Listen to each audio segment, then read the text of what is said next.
Good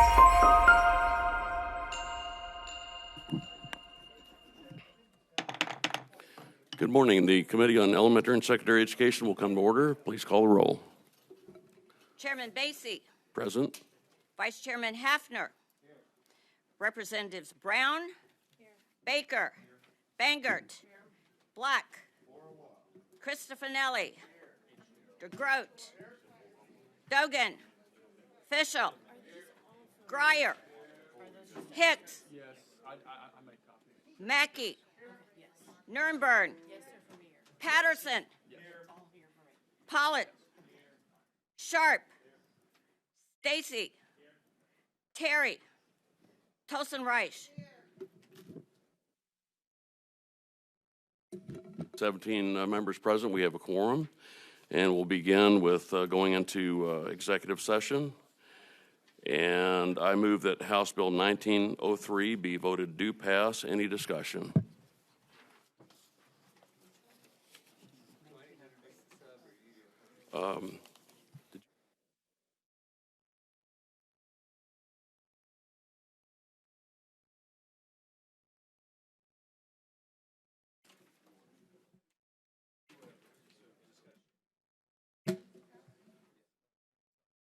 Okay. All right, pardon me. I do have a substitute. It has been distributed, and I move for its adoption. Any discussion? Representative Cristofanelli. To speak on the substitute, Mr. Chairman. Go ahead. Mr. Chairman, this substitute is a product of discussions we had since the committee hearing. It clarifies that course access will be treated the same as it always has been, so there will be essentially a gatekeeper for course access, but on the full-time enrolled students, there will not be the gatekeeper provision as we intended with the original bill. And that's the most substantive change that occurred to the sub. I do have an amendment ending in 02H to the sub, and I would like to move for its adoption.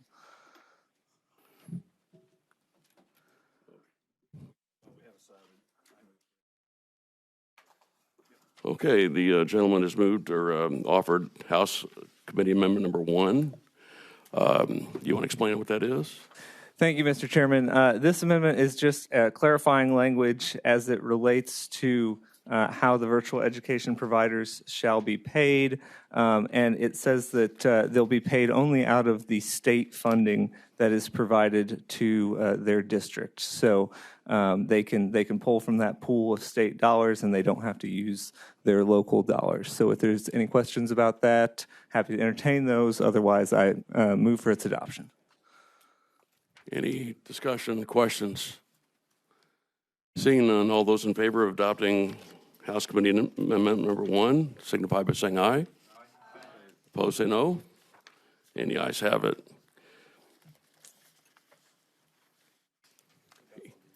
Any other amendments discussion? Okay, seeing none. I move that we roll the amendment into a new substitute and adopt the substitute. All those in favor signify by saying aye. Aye. Opposed, say no. And the ayes have it. You've adopted the substitute. I now move that House Committee substitute for House Bill 1903 be voted do pass. Any discussion? Seeing none, please call the roll. Chairman Basie. Aye. Vice Chairman Hafner. Aye. Representatives Brown. No. Baker. Aye. Bangert. No. Black.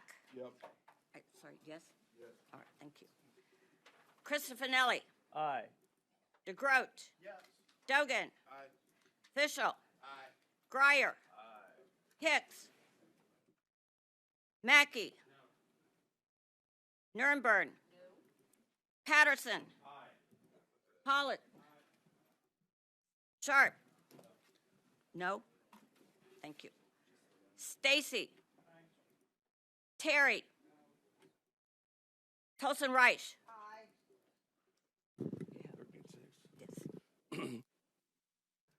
Okay, by your vote of 13 ayes, 6 noes, you voted House Committee substitute for House Bill 1903 do pass.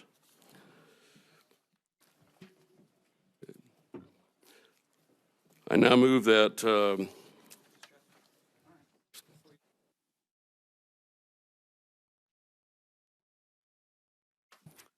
I now move that House Committee substitute for House Bill 1995 and 1474 be voted do pass. Any discussion?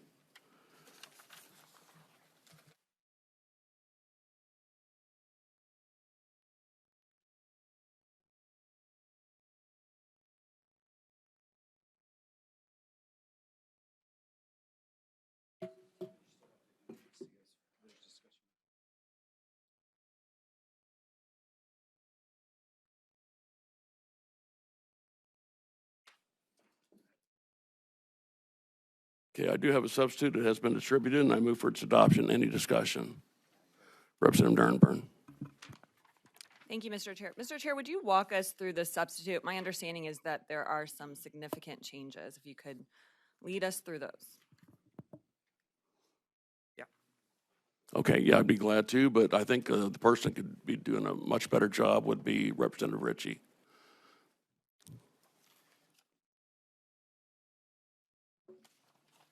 Thank you, Mr. Chair, Committee. For the record, Doug Ritchie, State Rep, 38th District. There was a question about the committee substitute.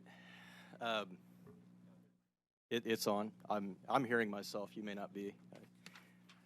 So. I'm sorry, good morning. Yes. Good morning. I'll direct my questions to you. If you could just walk us through the changes now. So we've combined 1474 with 1995. And then there's also some language in here that we have not heard yet in committee. Is that correct? We're waiting for. Yes. I guess so. So what we've done is we have identified in this what I believe to be better language when it comes to the response to critical pedagogy. In that we have, let me find it here.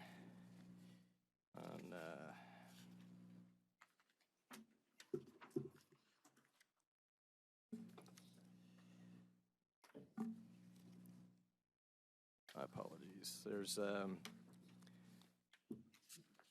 copy of the committee substitute I've got. It is an earlier iteration. So the Can we get you a copy? We have, Yeah, this one's the one 44 that pages, actually- but that's simpler, honestly. Yeah, that would be great because oh, thank you very much. You are a kind teacher. I'm sure I would have been Actually, I need a little help. one of your Right, favorite numbers. students. Wait on him. Yes. It's up for debate. No, honestly, honestly, yes. Anybody Yes. who participates in class, and then those who don't, Right. we'll call on them shortly. Okay, so I think the most important element of the committee substitute has to do with the portion that identifies that the line for let's see, there's the Representative Ritchie, Representative Crispinelli has I a mean, comment here for you. yeah, no, that would be indulge. helpful. See, Thank you. We've been working together. I on this. participated in the creation of the sub. If you have any questions, Representative. Well, in fact, I do. Would you All right. walk us through all the changes? There So are a we lot went- of changes, Yeah, so it's I can't massive. and- promise I will walk you well- through every single one, but the general spirit of what we tried to do is to remove a lot of the language that would have required a lot of onerous paperwork on behalf of the district. And so we tried to get rid of the daily reporting requirements. We moved from putting up every single detail in the lesson plan to the overall curriculum that's going to be a part of the database that will track what's being taught in the schools.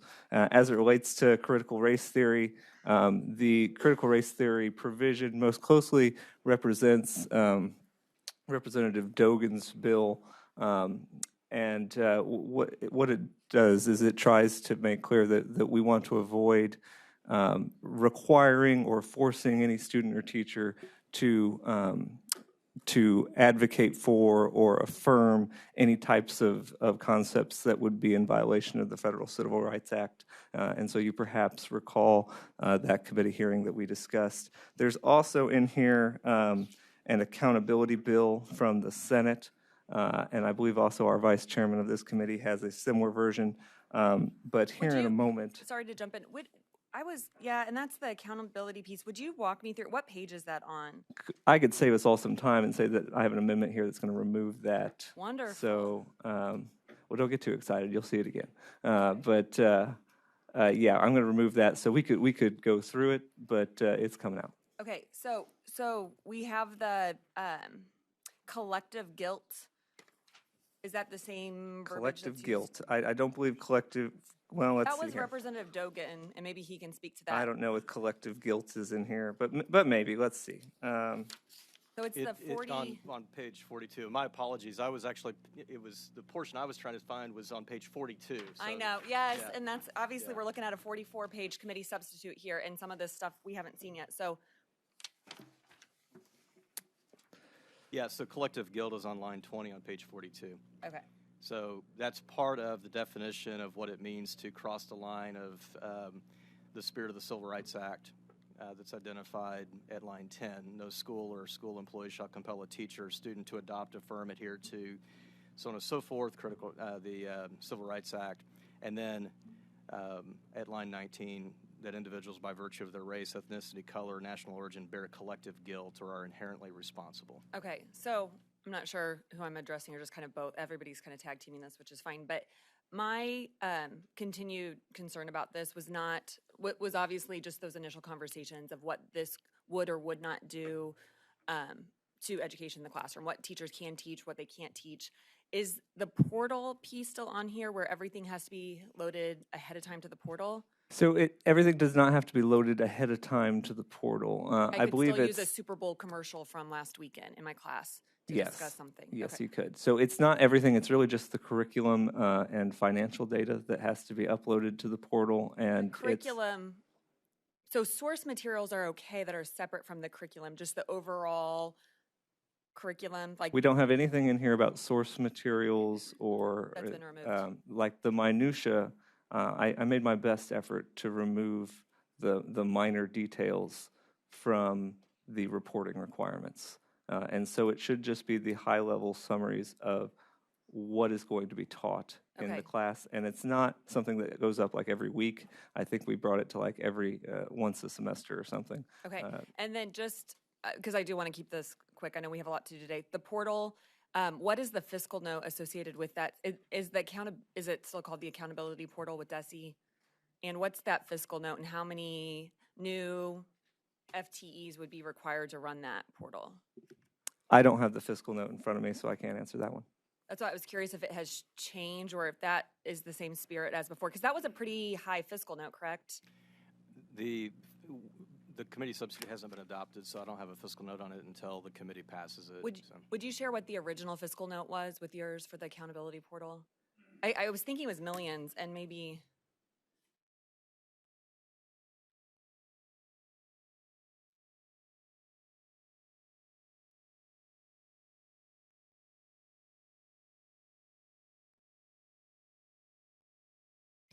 I don't have the fiscal note from the original bill with me. Okay, so and honestly, I brought my Mac today, so I could work through this, because there's a lot going on here. So, and I honestly, this wasn't a gotcha, I pulled it back up. So the original, it looks like it was 4.2 million, does that sound correct? Making sure I'm looking at the right thing.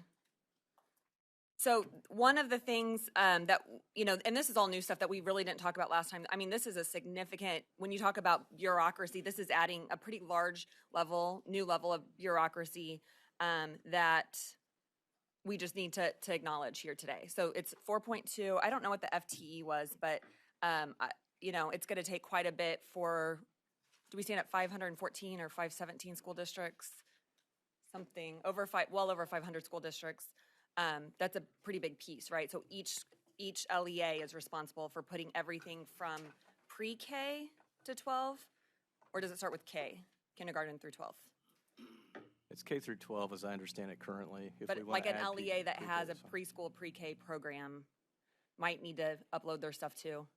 And again, most school districts that I've heard from are already making available curricular information, so we're not necessarily creating something new for them. But this It's is just- a mandate. Right, but this would be something that they're already doing, and they would then upload that to DESE, so yeah. But this is a new level to what they have to do. And gentlemen, and I've said this to a lot of folks, but I am the first one that wants to see what my kids are learning when they come out of school every day. It's not just, hey, what did you learn? I start with, tell me about your day. And all of a sudden, everything starts coming out. Well, this person wasn't here. This happened, right? And I'm the mom that wants to know exactly what they're learning. What did you guys discuss and why and all of that. So I completely support all of the transparency, the accountability.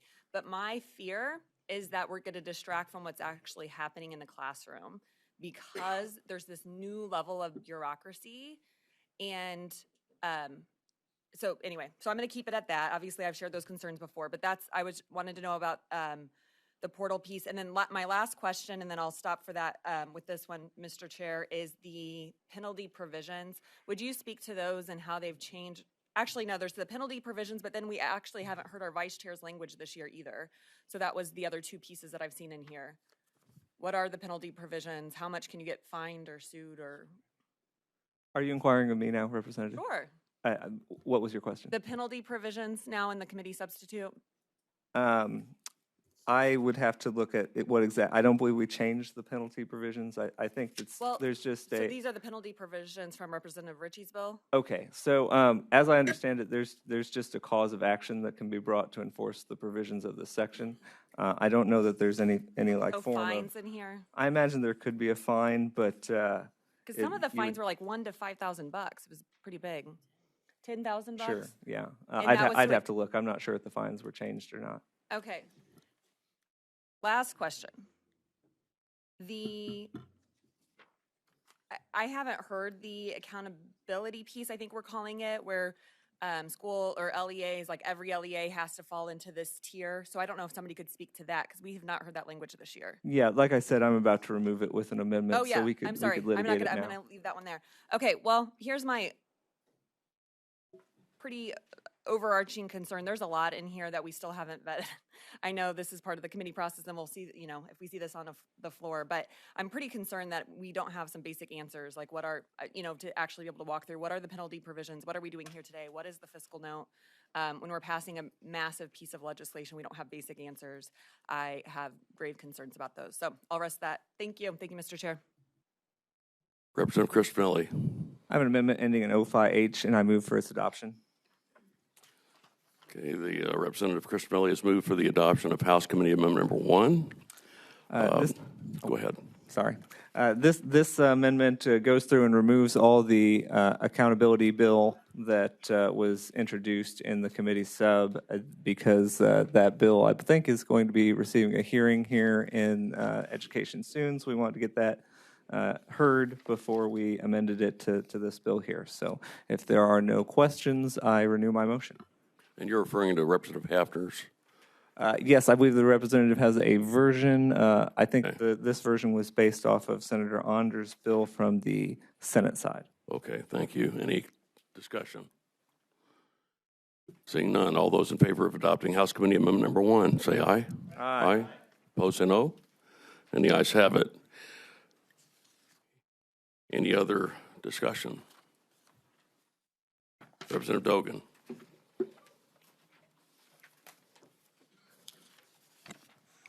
Thank you, Mr. Chair. I have an amendment ending in .04H. It's been distributed. I move for its adoption. Okay, Representative Dogan has moved for the adoption of House Committee Amendment Number 2. You want to explain what the amendment Sure thing. will do? This amendment has to deal with the portions of the bill that are similar to my bill 2428, and it makes several changes based on some of the responses that we've gotten. I don't know. I don't see it. Kind of from both sides of the aisle, talking about making things clear in the bill rather than vague. So we eliminated this language saying, but not limited to, quote unquote, because that just narrows the scope of the bill. Also, it enables people, in addition to filing a complaint with DESE, they can also file a complaint with the state attorney general. And then it eliminates the section having a private right of action added. So happy to take questions. Any questions for, you want to speak on this, Representative Ritchie? Yes, I appreciate that, Mr. Chair, and I appreciate the representative for making an effort. Late last night, I was in budget, and after I got out, I had a couple of Valentine's phone calls to make, so we didn't have a chance to actually speak on this. I did look at it. I would request the committee not to adopt this amendment, and for the following reasons. On the first, on lines 4, 5, and 6, where basically what is being done is adding the term personally, whereas it reads, no school or school employee shall compel a teacher or student to adopt. It's saying to personally adopt. My concern with that is that if a teacher, and I've heard from some teachers who are concerned about being compelled to do some things that they don't believe in, I could see in the future if we put personally in, an administrator or maybe a professional development individual saying, we're not asking you to personally adopt, we're asking you to professionally adopt, and making that kind of bifurcated approach, and I would be concerned about that move. So I would say leaving the word personally out would be preferable. Well, that's actually just to make it consistent, because that kind of language appears in a couple of other places in the bill already. So this is just making it clear that that's consistent. Yeah, I got you. So. And then the other part on the NDAs, I think that's just personally a mistake to remove that portion of the bill, and then on the cause of action. So I just have a number of questions and concerns about the amendment, and I would prefer, as it stands currently, to not adopt it. So. Any other discussion? Representative Token. Just wanted to talk about especially the private right of action portion. That's something that looking at a path for this language, that even I'm somebody who's been supportive of measures to, not clog up our legal system with too many lawsuits, and reforms in that legal system have been important. And so adding the ability for people to sue and have a private right of action is something where the litigiousness of that is kind of goes against the spirit of things that we've stood for in this body before, and adding that ability for students to complain to the Attorney General's office, I think helps to solve for that issue, because it gives people multiple avenues. If they do have complaints about this law being violated, the Attorney General's office is kind of the appropriate place for those complaints to go, because we do that in so many other sections of this bill, as well as kind of other statutes. Okay, any other discussion? Okay, seeing none, all those in favor of adopting House Committee Amendment number 2 signify by saying aye. Aye. Opposed, say no. No. And the noes appear to have it. Any other discussion on the substitute? I did have an amendment, but I want to hold firm to what I've been telling people. I did not talk to Representative Ritchie about it, so I'm not going to offer it out of respect to you, sir. Okay, I move that we roll the amendment into a new substitute and adopt the substitute. All those in favor signify by saying aye. Aye. Opposed, say no. The ayes have it. You've adopted the substitute. I now move that House Committee substitute for House Bill 1995 and 1474 be voted do pass. Any discussion? Representative Banger. Thank you, Mr. Chair. I just want to make a comment. As being a parent volunteer for over 20 years with having 4 children in my school district, and they went to private school as well, private and public, I never had an issue getting any information that I wanted from any school, any teacher, any administrator. I even worked at the level with administration to obtain trailers for our marching band to go to the Gator Bowl. So I even went up to that level as far as communication. Never had a problem with any curriculum in the classroom, getting access to that, knowing about any of that. I just feel that this bill is an attack, a direct attack on our public schools, our administrators, our school boards, our districts, and most willing is our teachers. I mean, it's just an attack on our teachers. I have a family of teachers. They work so hard to make sure that they can do the best that they can with the students in their classroom. And This is just an attack on our schools, and I just need to say that. Thank you. Any other discussion? Seeing none, please call the roll. Chairman Basie. Aye. Vice Chairman Hafner. Aye. Representatives Brown. No. Baker. Aye. Bangert. No. Black. No. Cristofanelli. Aye. DeGroat. Aye. Dogan. Aye. Fischel. Aye. Grier. Aye. Hicks. Aye. Mackey.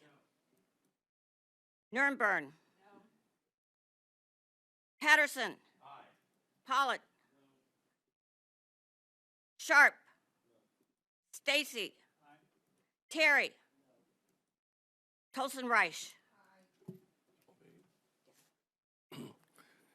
Okay, by your vote of 12 ayes and 8 noes, you voted House Committee Substitute for House Bill 1995-1474 do pass. I now move that House Joint Resolution 110 be voted do pass. Any discussion? I do have a substitute. It has been distributed, and I move for its adoption. Any discussion? Representative Cristofanelli. Thank you, Mr. Chairman. My substitute does primarily three things. The initial Parents' Bill of Rights section remains pretty much as it was where we started. We also have the language we discussed about the Civil Rights Act and forcing students to affirm or adhere to principles that may be in conflict with that. That language is in there. And then the only other substantive change is a school letter grade that will be assigned to every district and school building in the state, and that school letter grade will be based primarily on the statewide assessment. There's also going to be dropout grades, median grade point average, and attendance that will be included in that letter grade. Those are the most substantive changes, and we can discuss those now or move on to a couple of minor amendments that I'm going to add. Representative Brown. To inquire. Go ahead. So the changes that you've made with the substitute are substantive in that you are changing the entire accreditation system? That's right. Do we have a further plan for that?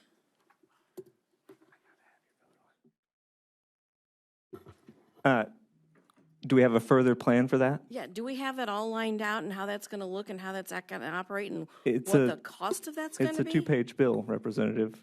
So yes, it's So- all lined out there. That is not what I would call lined out, sir, so we'll just agree to disagree on that. I'm all about changing the accreditation system. I have not been quiet about that. I do not like how it is handled right now.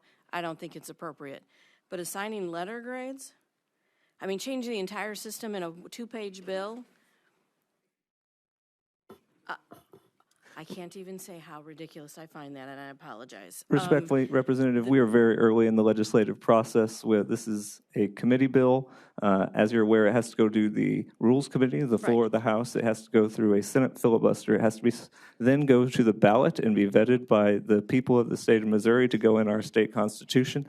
So I think you'll have plenty of opportunities to weigh in on the matter before it becomes law. What is the cost of this? Like I said, we won't have a fiscal note until the bill is passed out of committee, so it's difficult for me to estimate at this time. So I would say to you, I would have preferred that we had at least a little better outline and cost analysis, at least an analysis. It didn't necessarily have, and have you had a conversation with Desi about any of this? No. Okay, thanks so much. Representative Hafner. To inquire, Mr. Chairman. Go ahead, sir. Gentlemen, I just want to remind the committee, and I'm going to go back to the amendment sponsor, that we did vet this last year. We went through it in detail during the accreditation bill portion because we discussed Wisconsin and the transparency in which they use for their accreditation process. And we actually talked about the A through F designation and the incredible transparency that they provide for that. So, yes, we did not discuss this year, but we did go through it in detail last year. And from a transparency standpoint, I think what Wisconsin is doing needs to be what Missouri needs to look at, because it's very obvious. It puts it in terms that parents understand, kids understand, the public understands. So I appreciate you pulling this from last year and proceeding forward with it. And like you said, we got a long ways to go in the legislative process, so we'll continue to vet it. Representative Dernburn. Thank you, Mr. Chair, to inquire of the bill sponsor. Go ahead.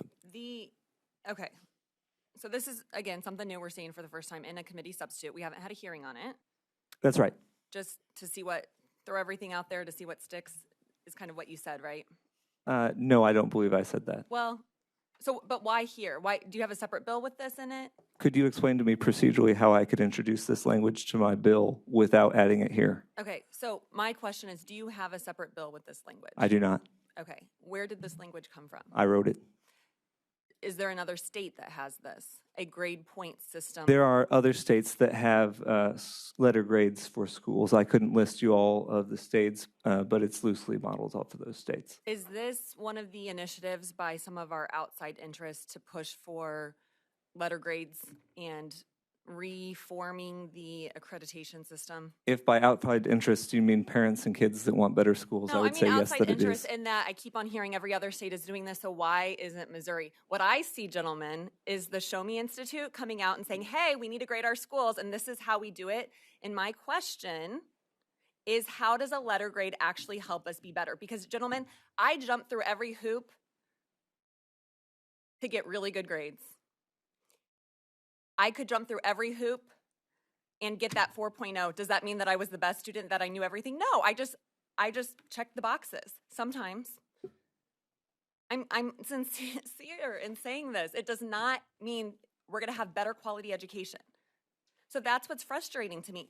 If all of a sudden everything, every school district is just going to do a horse and pony show to show that they're an A++ school, that's what we're going to see. What I want to see is us talking actually about education. What can we do? And it's maddening for me to see this stuff just thrown in there in a committee substitute, because we need to vet these things, gentlemen. Like I said before, this is very early in the legislative process. There are numerous steps where this legislation can be vetted throughout the process, the most important of which is being voted on by 6 million people in the next election. So I think that there will be plenty of opportunities for you to weigh in, Representative. All due respect, gentlemen, last week we were on the floor talking about that initiative petition process, talking about all of this that takes, and over again we heard it's outside interest. We've got to do this because we need to make it more difficult for an HJR, the initiative petition, to pass, right? We need to do all of those things because outside interests are coming into Missouri and they're convincing Missourians to, I don't know, manipulating them. I don't know what verbiage was used there, but that's, you look at it and people from the outside sometimes can say, hey, yeah, letter grades, why wouldn't we grade our schools? The kids get graded. Do you know what, gentlemen? They are completely redoing how even letter grades work, because it's been proven that it doesn't mean anything. Every school is looking at this because they want real solutions, not just made up stuff. So anyway, with all due respect, I'm a hardcore no on this, and I'm going to leave it there. Thank you. Okay, any other discussion? Representative Cristianelli. Thank you, Mr. Chairman. I have an amendment ending in .03H, and I move for its adoption. What was the LR number again? 03H. 03H. Okay, Representative Cristianelli has moved for the adoption of House Committee Amendment number 1. You want to explain it? So it amends the Parents' Bill of Rights under the section that allows parents the right to choose the existing educational option that is best for their child, and it just adds some clarifying language to state that that will be under a system for open enrollment that shall be created by the legislature. So if there's any discussion on that, happy to entertain that. Okay, any comments, discussions? Seeing none, all those in favor of adopting House Committee Amendment number 1 signify by saying aye. Aye. Opposed, say no. And the ayes have it. You've adopted the amendment. Representative Cristianelli. I have an amendment ending in .02H, and I move for its adoption. Okay, Representative Christinelli has moved for the adoption of House Committee Amendment number 2. Go ahead, sir. Under this amendment, we are clarifying that any bill or any building or school district that receives a D or an F under our new accountability system, the General Assembly shall create an adequate alternative education opportunity to be implemented in that district for the parents to select. If there's no questions, I renew my motion. Okay, Representative Nurnberg.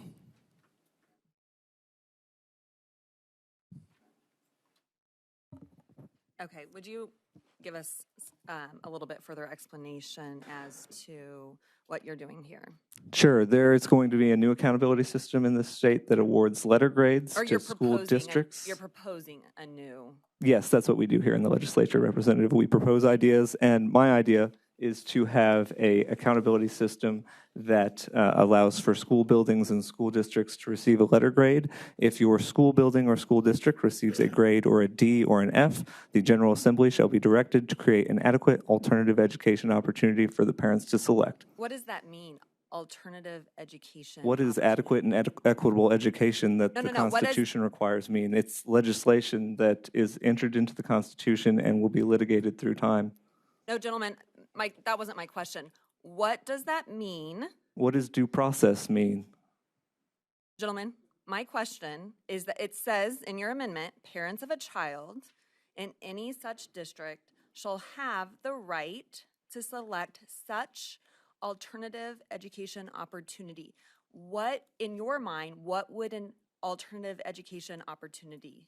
Representative, we discuss alternative education opportunities in this committee all the time. Okay. I think I've voted on countless different varieties of education opportunities. So I could take my money and go to a private school? Is that what you're proposing here? If that is a system that the General Assembly chooses to create to respond to this provision, then theoretically, yes, but we would have to So I could create take that. the state money and homeschool my kids maybe as my alternative education opportunity, right? If that's the system the General Assembly chooses to respond to Or I failing could take schools. my money and have my kid in like a virtual school, right? That's run You by could do some that person. right now. Okay. So alternative education opportunity. So this is what I hear you saying is, again, it's a proposal, right? That's what we do here, proposing legislation. But this would allow our tax dollars to go to religious schools. Only if the General Assembly created such a regime. Such a regime. Yes, so it But says this the is- so this is General different from Assembly your shall neo-voucher create. program? Excuse me? This is different from what we have now with our empowerment scholarships, or are you envisioning something much the same as the? We certainly could create an empowerment scholarship program expansion to respond to failing school districts. That's a theoretical possibility. Okay, so I just want to make sure, right, as we're doing these things, to look at unintended consequences, because I'm not going to say some of the fun names that we've been coming up with on our side, but all of a sudden, right, those with the most progressive interests could create very interesting school models after this, because for me, maybe that's what I want my kid to go to, and I could use our tax dollars and funnel them to the I think a colleague of mine called it the Antifa the Antifa school. Those are his words, not mine, but I'm just saying, right, we could do these things, right, as there's this money coming down, and we're looking at every option's on the table is what I see now, gentlemen, with your language. I believe that every option should be on the table to deliver quality education to parents and kids of the state of Missouri. Thank you, Representative. Yeah, gentlemen, just real quick. So obviously this is the Education Committee, so I feel like this question is pertinent. When, did you like school when you were a kid? I loved school, Representative. I did too. But I was also, anyway, I'm going to keep it short. When was the last time you were back in one of our public schools? I've never attended a public school. When was the last time, do you ever go and speak at our public schools? I do regularly. Okay. When was the last time you spent a school day at a public school? A school day, probably a couple years ago. So you spent the 7.5 hours? No, I didn't spend 7.5 hours, You Representative. just pop in and pop out, right? Let's move this along. This really Okay. has nothing to do with this amendment, Representative Mr. Chair, it Nurburn. absolutely does, because what No. we are talking about, Mr. Chair, is a complete rewriting of our school system in Missouri, and quite frankly, the folks Do you have a question for the representative's amendment? Okay. gentlemen, would you be interested in spending the day at a school and see what's happening I'd love to today? do that, Representative. Yeah, so okay, just want to put that there. Hopefully, one of your local school districts will invite you in. You can spend the day with them. That see would be what's a going pleasure. on. I think that'd be great for all. And I would just encourage the rest of the committee members to take their school districts up and maybe put out that campaign. So thank you, Mr. Chair. Thank you. All right, any other discussions, comments? Seeing none, all those in favor of adopting House Committee Amendment Number 2 signify by saying aye. Aye. Opposed, say no. And the ayes have it. You've adopted the amendment. Any other discussions? Seeing none, I move that we roll the amendments into a new substitute and adopt the substitute. All those in favor signify by saying aye. Aye. Opposed, say no. And the ayes have it. You've adopted the substitute. I now move that House Committee substitute for House Joint Resolution 110 be voted do pass. Any discussion? Representative Mackey. Thank you, Mr. Chair. I just want to, I've been trying to just sit here and not, go on a soliloquy and just, get the votes done. But my gosh, I just think this process is so indicative of this CRT scare. What are y'all afraid of? You don't even know. What do the words in your bills mean? What is the fiscal note? Oh, that's right, $40 million. What are the penalties? Oh, I think you can sue schools. Oh, yeah, it turns out you can for thousands of dollars and pay a bunch of attorneys some money. How many other states do this? I don't know. We'll find out. Have you talked to the Department of Education? No. Really? Okay, I'm a no. Any other discussions? Seeing none, please call the roll. Chairman Basie. Aye. Vice Chairman Hefner. Aye. Representatives Brown. No. Baker. Aye. Bangert. No. Black. Aye. Cristofanelli. Aye. DeGroat. Dogan. Aye. Fischel. Grier. Aye. Hicks. Mackey. No. Nurnberg. No. Patterson. Aye. Pollitt. Aye. Sharp. No. Stacy. Aye. Terry. No. Tolson Reich. By your vote of 14 ayes, 6 noes, you voted House Joint Resolution 110, or excuse me, House Committee substitute for House Joint Resolution 110 do pass. I now move that House Bill 2306 be voted do pass. I have a substitute. It's been distributed, and I move for its adoption. Any discussion? Representative Crispinelli. Thank you, Mr. Chairman. This substitute makes a couple of changes. So we are going to 4-year terms for the school board members, and that is to get the timing right on the elections. The elections will only be held every 2 years. So we'll elect 4 of our school board members on one cycle and 3 of the school board members on the other cycle. And they'll serve in alternating 4-year terms, much like our state senate has. We're half are up 1 year, half are up the next cycle. And if there are no questions, I do have one amendment ending in .01H, which is just clarifying language. There was going to be an issue with vacancies arising based off of how we change the timing, and this amendment fixes that issue with vacancies. It's really more of a technical thing, so we just strike the word annually. If there are no questions, I renew my motion. And is that Amendment 01H? 01H, Mr. Chairman. Okay. The gentleman's moved for an adoption of House Committee Amendment Number 1 to the HCS for 2306. Any discussion? Seeing none. All those in favor of adopting House Committee Amendment Number 1 signify by saying aye. Aye. All those opposed say no. And the ayes have it. You've adopted the amendment. Representative Durburn. Thank you, Mr. Chair. Okay, just some questions here on this committee substitute. So, gentlemen, with the changes to school board elections, I guess right now, most school boards, you have members up every year, right? Yes.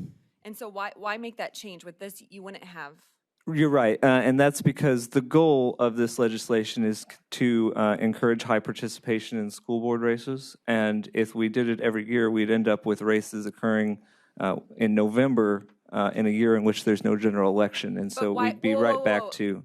Sorry, back up there. So, but why, I guess, why get away from our municipal races? Because they have 7% turnout and the results are not reflective of the underlying communities they purport to represent. So does this get rid of all municipal No, elections? just. But why? But why school board members and not? I'd love to get rid of all municipal elections. You're welcome to file a bill. I'll vote in favor. No, actually, I'm adamantly opposed to that for a lot of reasons. One of the things that we've been talking about is our ballot and how long ballot measures are. The summary obviously is supposed to be concise to reflect it. Have you heard of ballot fatigue, gentlemen?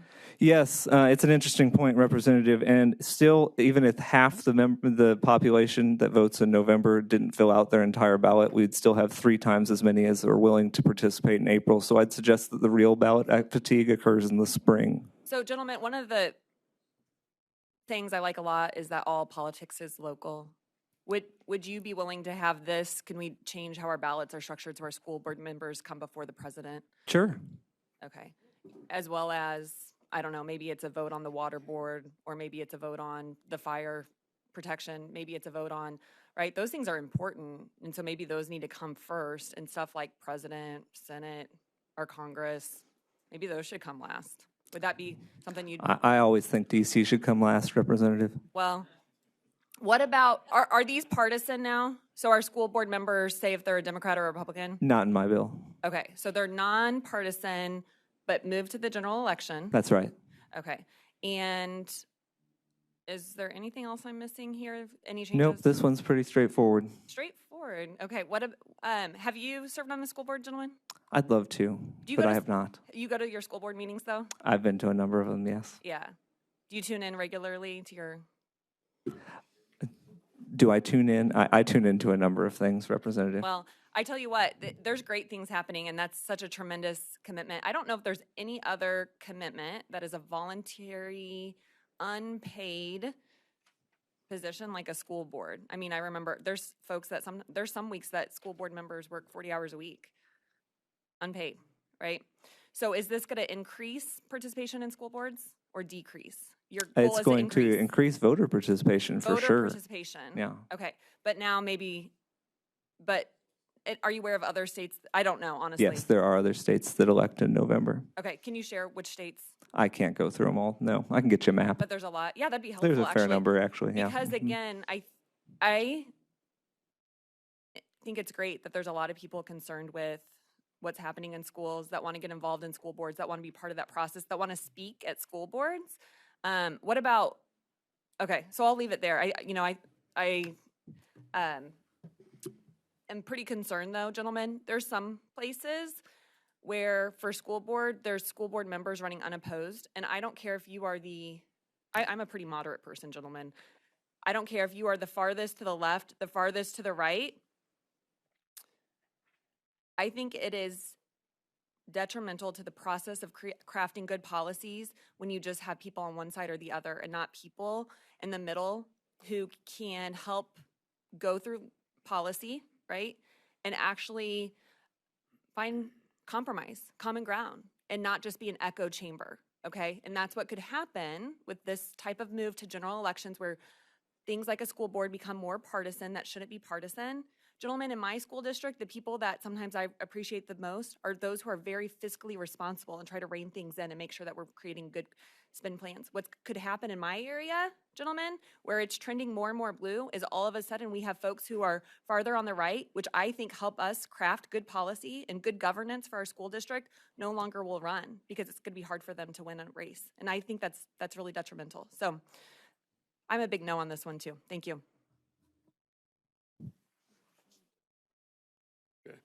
Any other discussion? Okay, I move we roll the amendment into a new substitute and adopt the substitute. All those in favor signify by saying aye. Aye. Opposed, say no. And the ayes have it. You've adopted the substitute. I now move that House Committee substitute for House Bill 2306 be voted to do pass. Any discussion? Seeing none, please call the roll. Chairman Basie. Aye. Vice Chairman Hafner. Aye. Representatives Brown. No. Baker. Aye. Bangert. No. Black. No. Cristofanelli. Aye. DeGroat. Aye. Dogan. Present. Fischel. No.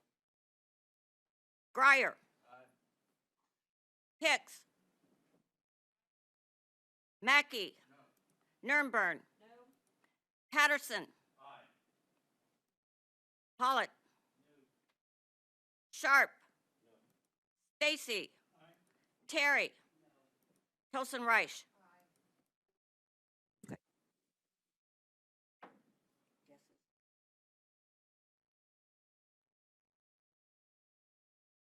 Okay, by your vote of 10 ayes, 9 noes, and 1 present, you voted House Committee Substitute for House Bill 2306 do pass. I now move that House Bill 1814 be voted do pass. I do have a substitute. It's been distributed, and I move for its adoption. Any discussion? Representative Pollitt, would you like to explain the sub? Thank you, Mr. Chair. The subs doesn't change anything substantial, except for it does put a dollar figure in on the property taxes paid to a district in order to send your students there. It puts a $3,000 amount of money in there, basically eliminating the possibility that was brought up in our last meeting when we had this bill. It also clarifies language on joint custody situations, on what address will be used for educational purposes. It outlines a statement as to why the bill is needed. It adds language to allow other groups other than just the department to develop model policies. It does add ancestry, homeless, and migrant status to areas that you can't turn a student down for. It removes language related to the board has to vote on rejections. The superintendent has to give the board the information on why a student was rejected where they didn't fill the grade levels or the areas in which you had said you would take students. It does add a couple voluntary surveys for students whose parents and the student that want to participate in open enrollment on why they want to participate, to find out what the issues are and why they want to change districts. We still have something on, the bill doesn't address K-12 districts, and that needs to be addressed, and so hopefully if this bill makes it out of here and makes it to the floor, we'll have an amendment that will address how those students are handled. Those are the changes. Any questions? Thank you, Representative Pollitt. Representative Brown. To inquire. Go ahead. I'm sorry, Representative, I couldn't hear what you said that it didn't address. It doesn't address how K-12 districts are handled with the tuition part of, they don't have a high school, so right now a K-12 district, when they choose a high school, the K-12 keeps the student on their roll for state payments, but then they pay additional money to the receiving high school to account for the tuition of that high school, and that's not addressed in here. Okay. I would like to thank the representative for working so hard to craft a bill. Two pieces of heartburn still left, but I'm sure we'll address this when it gets to the floor. Thank you. Representative Nurnberg. I told you, Mr. Chair, I was a really good student. I always have my hand up, so sorry.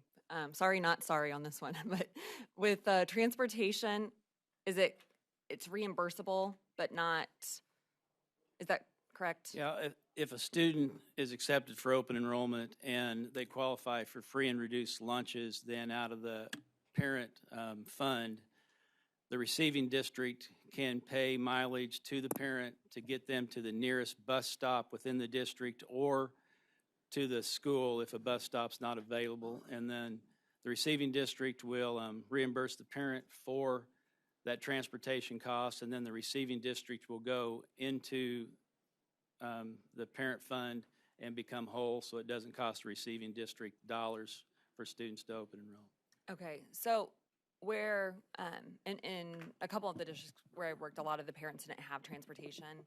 So if they don't have the means, they don't have a car, right? How would that work for those Well, folks? and that's one of the weaknesses of the bill. It's not addressed in there. Okay. It's been brought up with different options. At this point, I don't want to require receiving districts to send transportation into another district. Sure, because of the and- high cost. Yeah, and put that Yeah. cost on them. Now, we have a bill that we're going to vote on today that in the future, maybe that bill can be a part of helping with that to try to rectify that weakness. Well, and you know this well from your time as superintendent, but that's one of the biggest burdens on school districts is that transportation piece. I mean, it's a massive, and last year we tried to get to 40% funding, I believe, for school transportation, and we didn't even get there. Even though we can reimburse allowable uses for transportation at 75%. So I think that's one of the things that what I'm hearing from you is really putting, and I don't mean to make assumptions, but one of the things I think is really funding school transportation is going to be key, because if we were to do open enrollment, I think it will be advantageous for those who have means of transportation, because then that's easy to get reimbursed. But I'm thinking about all the folks where I worked that don't have a car, that wouldn't be able to participate in this system, because even if you're reimbursed, it means nothing when you don't have a car to get your kid to a bus stop. Yeah, I feel more than confident we're going to get a 40% funding on transportation. I sure hope so. That's been, that's been a tough one. And transportation, like everything else, right, is just getting more expensive. And so that burden goes back to the school districts, right? And I also feel confident that if this bill is passed and it becomes law, and after a year or two of it becoming law, if there is a demand for students without transportation to want to open enroll, I feel pretty confident that we would address that and try to accommodate those needs, because as we are a party of parent choice when it comes to educational opportunities, if there's a demand for that and we don't address that, then we're probably not following the values that we put on the parent part of that. Gentlemen, a question that I've had from a lot of folks, and I wasn't quite sure how to answer it. With this, do you have to live in, you can only open enroll in like a contiguous district, or you could hopscotch and jump up a few districts? No, you don't. You can open enroll to any district. It doesn't matter, except transportation will not be paid if it's not a contiguous district. Okay.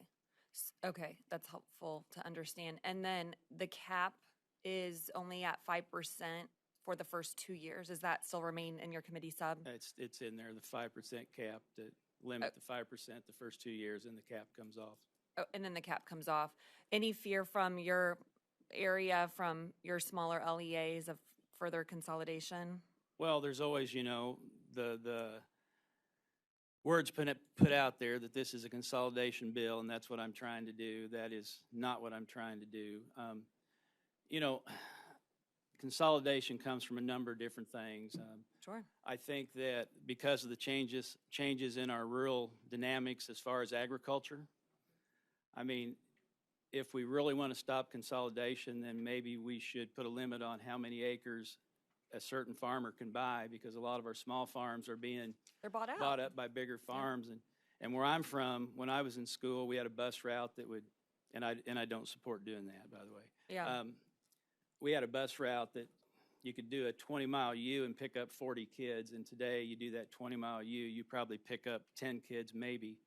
And it's not just educational issues, it's agriculture, it's a number of changes in our rural dynamics that have changed to And that's where, I shared at the beginning, I don't want to rehash this, but yeah, I have those concerns about the rural districts of Livingston County R1, where my dad went K-12, that, still is hanging on by its fingernails, but it's the only thing left in Ludlow, Missouri, where the bank, the post office, everything else is closed, and that school remains and is still a pillar in that community. And I've had a number of people contact me hoping to open enroll to a rural district. Okay. Because Interesting, yeah. they want a smaller The small environment where you really know for their your kids. Yeah, and my Right kids now, are at they our can't do that. we picked our elementary school because it was the smallest of the North Kansas City school district. I mean, there's 2 teachers per grade. Every teacher in that building knows my kids, and I love that about it. So I support that part of it. And then so that we've addressed the rural part, but the urban, what I hear in my area is they're really concerned about the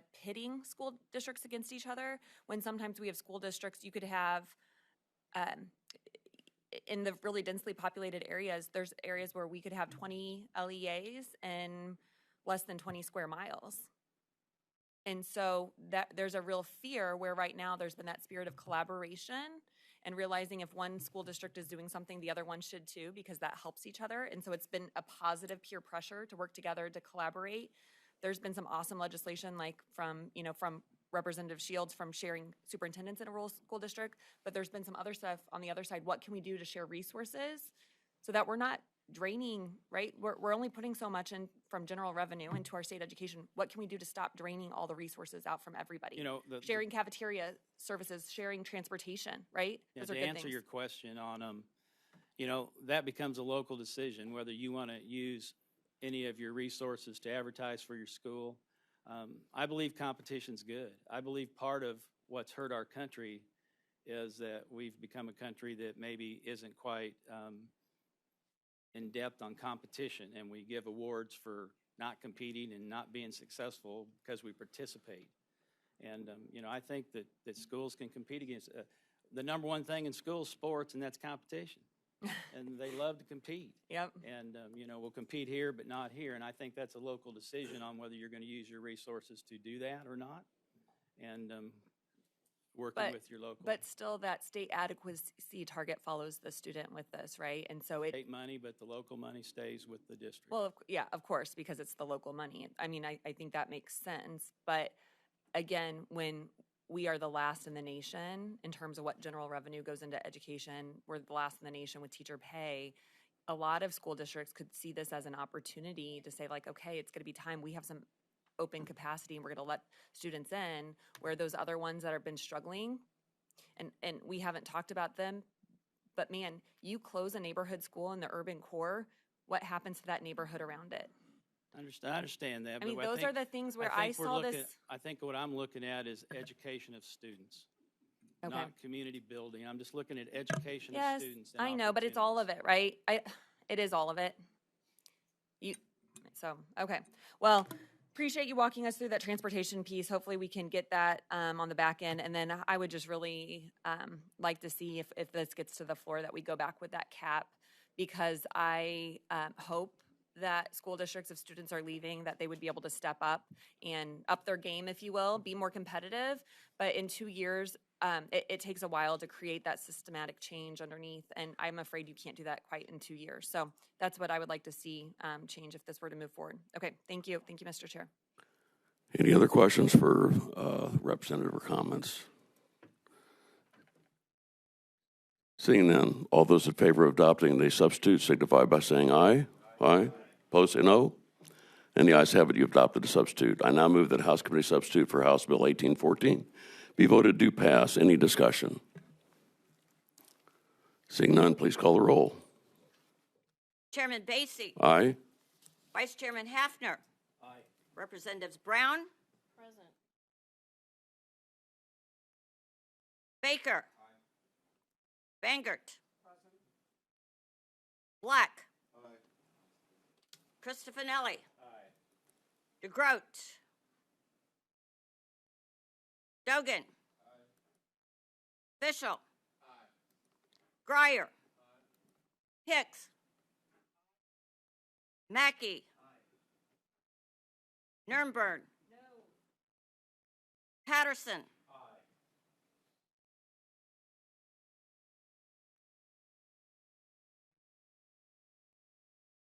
Yes, she was. No, I'm sorry. Yeah, you're right. Okay.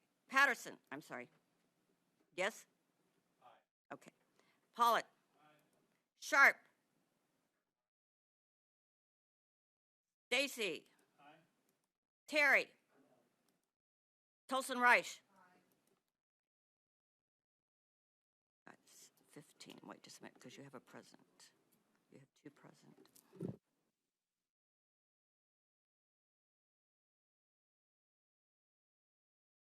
Okay, by your vote of 15 ayes, 2 present and 2 noes, you have voted House Committee substitute for House Bill 1814 do pass.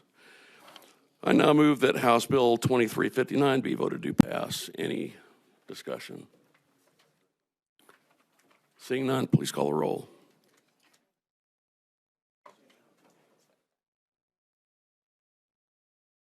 Representative Brown.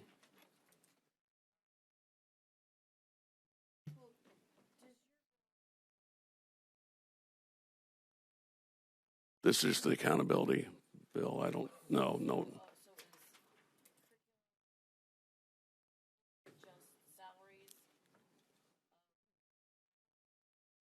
Yes, all publicly, all taxpayer-funded employees.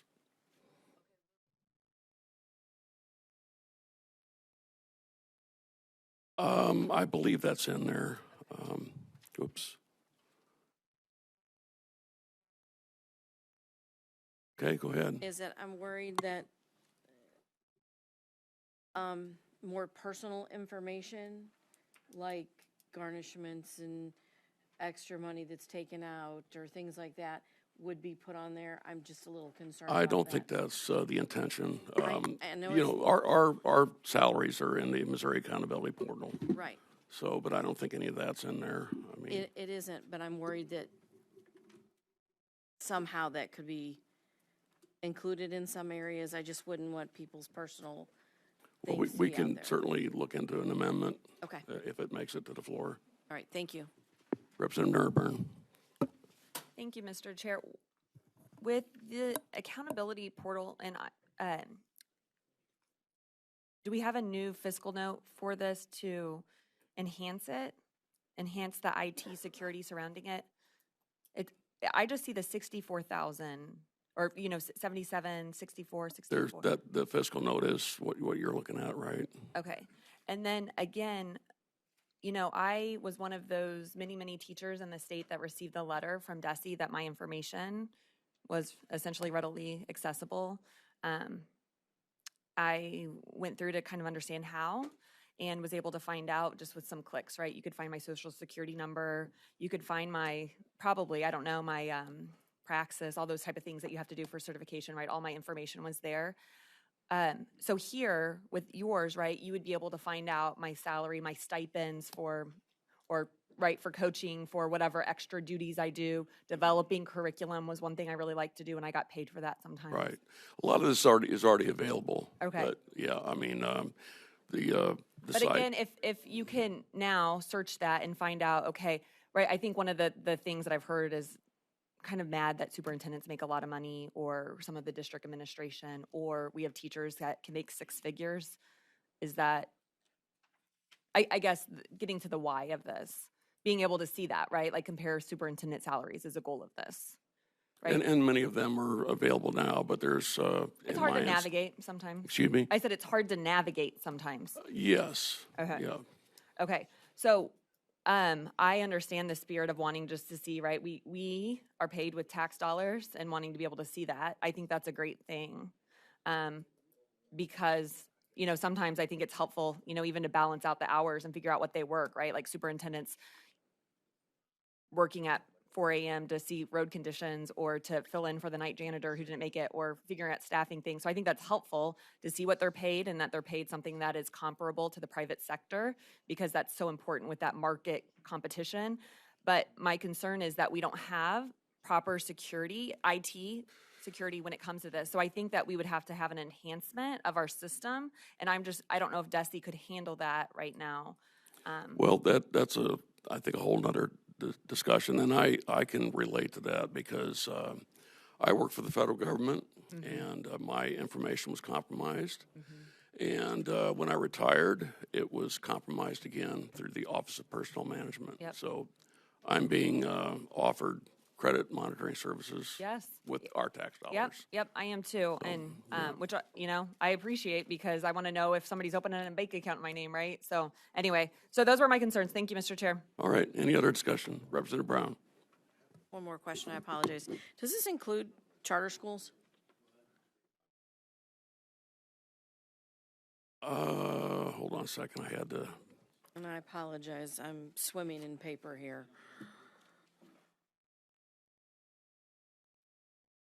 It does not. Would you be willing to include those? We can have a discussion about that. Thank you. Yep. Probably because they're public schools. In statute, they are. Okay, any other discussion? Seeing none, please call the roll. Chairman Basie. Aye. Vice Chairman Hafner. Representatives Brown. Baker. Bangert. Black. Cristofanelli. DeGroat. Dogan. Fischel. Grier. Hicks. Mackey. Nurnberg. Patterson. Pollitt. Sharp. Stacy. Terry. Tolson Reich. Representative Brown.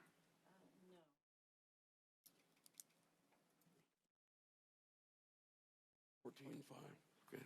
By your vote of 14 ayes and 5 noes, you've voted House Bill 2359 do pass. I now move that House Bill 2428 be voted do pass. Any discussion? Representative Dogan. Yes, Mr. Chair, I have an amendment ending in .02H. It's been distributed. I move for its adoption. Representative Dogan has moved for House Committee Amendment number 1. And go ahead, explain that, sir. Yeah, this is the same language that we talked about amending with Representative Ritchie's bill, 1995. I respect his position that he didn't want that change made in his legislation, but I would like for it to be made in mine. Again, I think it leads to a little bit less litigiousness and also provides some tightening up of the language where I think it's needed. Happy to take questions. Okay, any questions for the representative? Representative Nurnberg. Representative, I appreciate what you had said earlier, so I don't want to rehash all of that. But with, so this essentially helps kind of free up the courts, our criminal justice system to really do the things that we need to do. And it would be a complaint with DESE or state attorney general's office, but there's not the same, and that's it in terms of penalties, if you will? I believe so. Okay. It gives parents, both of those parents or whoever, because this includes parents, teachers, and students. Okay. Yeah, I support that. Thank you, gentlemen. Any other discussion? Seeing none, I move that we roll the amendment into a, all those in favor of adopting House Committee Amendment number 1 signify by saying aye. Aye. Opposed, say no. And the ayes have it. I now move that we roll the amendment into a new substitute and adopt a substitute. All those in favor signify by saying aye. Aye. Opposed, say no. And the ayes have it. You've adopted a substitute. I now move that House Committee substitute for House Bill 2428 be voted do pass. Any discussion? Seeing none, please call the roll. Chairman Basie. Aye. Vice Chairman Hafner. Representatives Brown.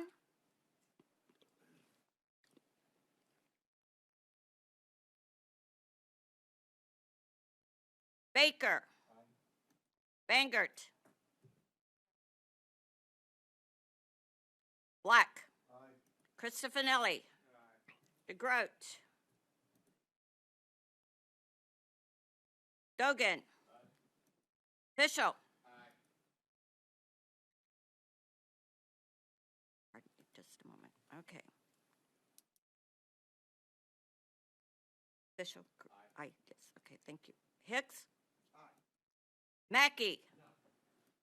Nurnberg. Patterson. Pollitt. Sharp. Stacy. Terry. Tolson Reich. Check with the president. That passes. Did they pass? President? Okay. Okay. Grier. I thought I had you. Okay, we got it. 4 and 2. Correct. Okay, by your vote of 13 ayes, 4 noes, and 2 present, you voted House Committee Substitute for House Bill 2428 do pass. I now move that House Bill 1973 be voted do pass. This was Representative Curtis Gregory's school transportation bill from last week. Any discussion?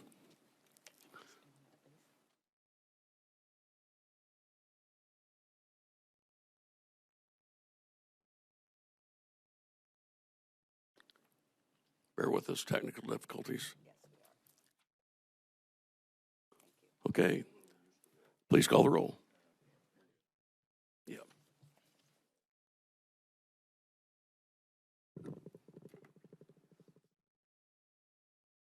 Basie. Aye. Hafner. Representatives Brown. Yes. Baker. Bangert. Black. Cristofanelli. DeGroat. Dogan.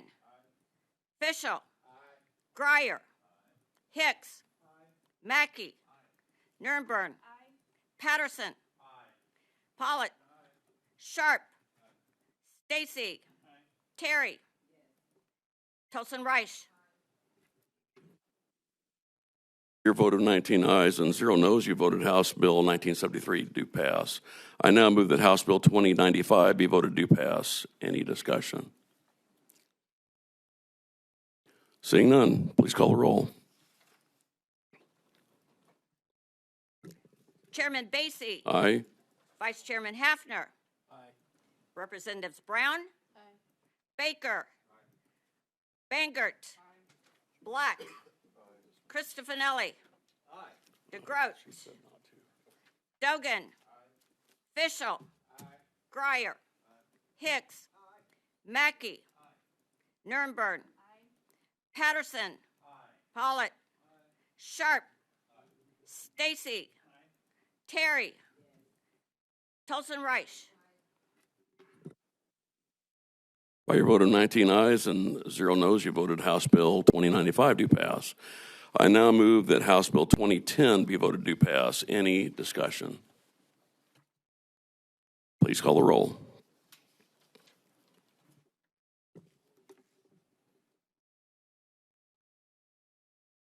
Chairman Basie. Aye. Vice Chairman Hafner. Aye. Representatives Brown. Aye. Baker. Aye. Bangert. Aye. Black.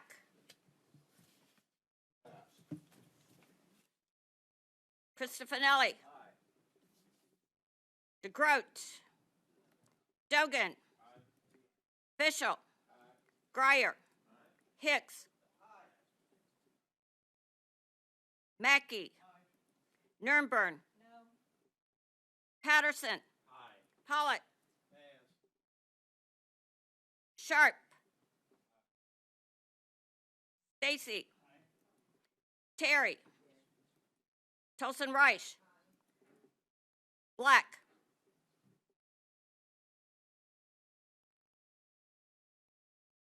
Pollitt.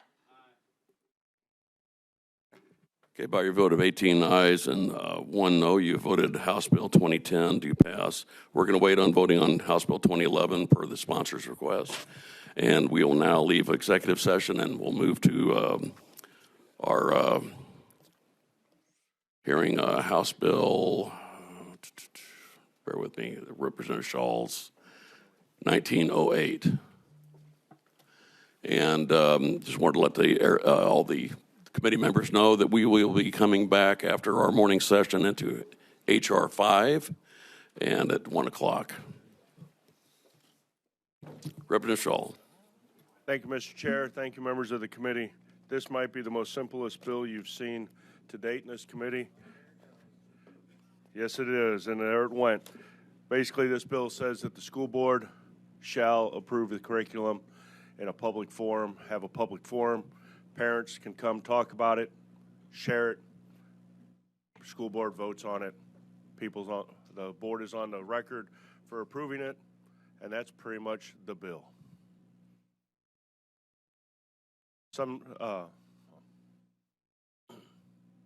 Representative Hicks, go ahead. So they don't already do that now? This is brought on and the parents don't know what the curriculum has been approved?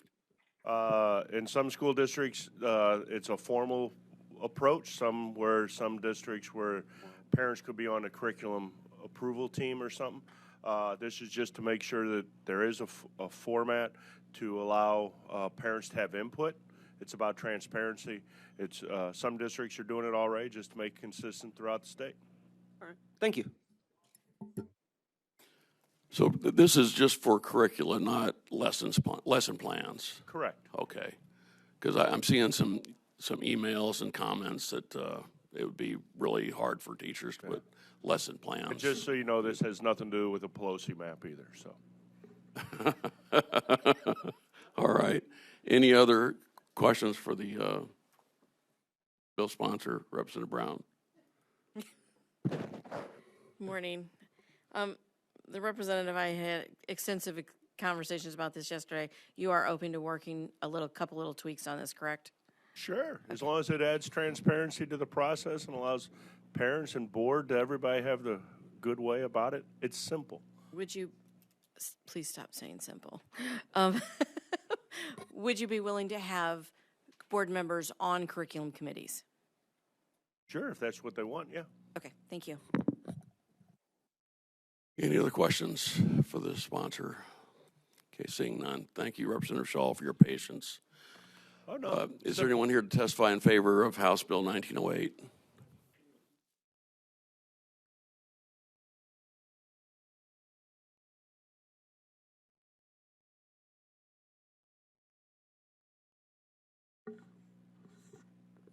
Good morning. My name is Leonard Marshall. Sir, could you, yeah.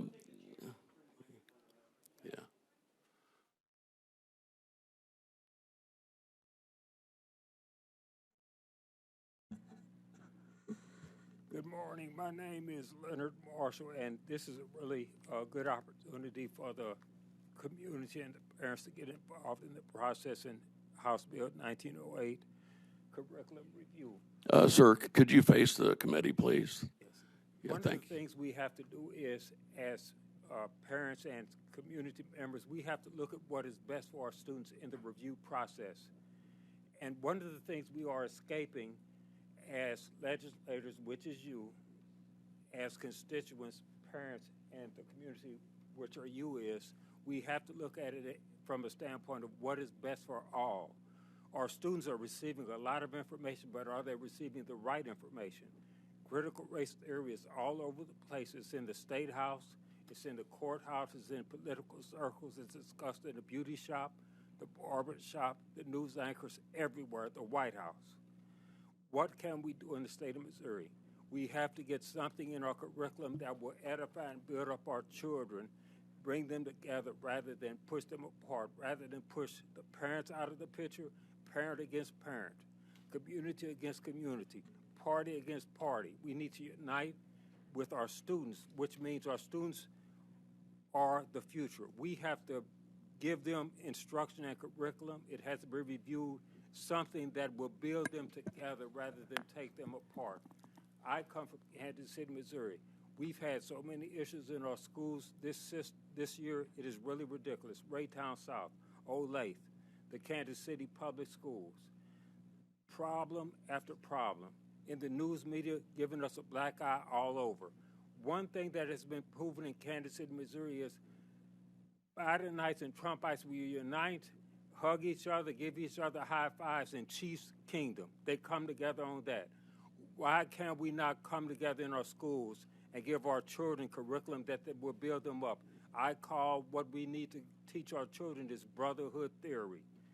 If you were to take George Washington, if you were to take Abraham Lincoln, if you were to take Crispus Attucks, Frederick Douglass, all those, if they had the forward thinking of the 21st century with the lens that would see through the centuries, they would all agree what the Constitution states.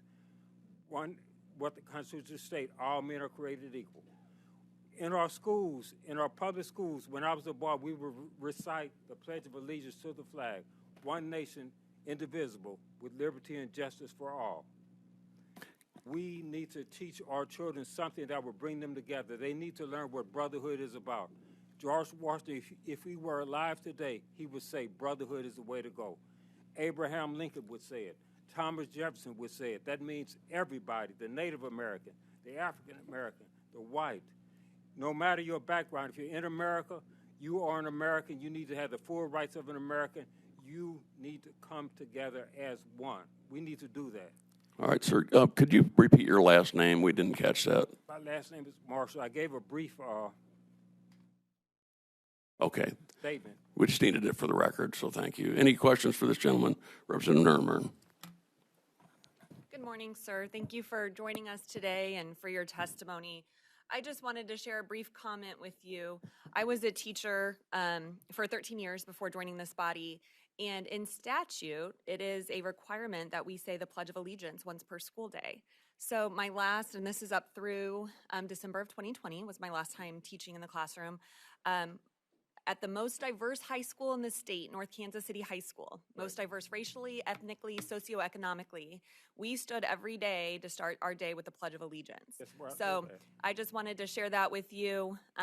It is statute. We actually would read that as a, and it was beautiful. Students every morning led the announcements, and a different student every day would lead us in the Pledge of Allegiance. So I just wanted to share that. So thank you again for coming before us, and thank you for sharing your thoughts. Thank you. And let's see some action. Let's do it. We need to teach our students what brotherhood is all about. Okay, any other questions for the gentleman? Seeing none, thank you very much, sir, for your time. Thank you. Anyone here to oppose House Bill 1908? Anyone here for informational purposes only? Any other witnesses in support of House Bill 1908? Seeing none, that'll conclude the hearing on House Bill 1908. Thank you, Representative Shaw, for your patience. We'll now go to Representative Gregory, and his House bill is number 1556. Okay, thank you. Chairman Basie, Vice Chairman Hafner, Ranking Member Brown, members of the committee, my name is David Gregory, State Representative of the 96th District. Before you today is House Bill 1556. It's also known as the Reading Success Bill. What this bill seeks to do is require schools to perform reading assessments and use evidence-based reading programs to help students with reading deficiencies. So right now, reading assessments for students are not required until the 3rd grade. And then interventions for those reading deficiencies are not required until the 4th grade. If you think about that, that's a serious problem. We don't even know if our kids can read until 3rd grade.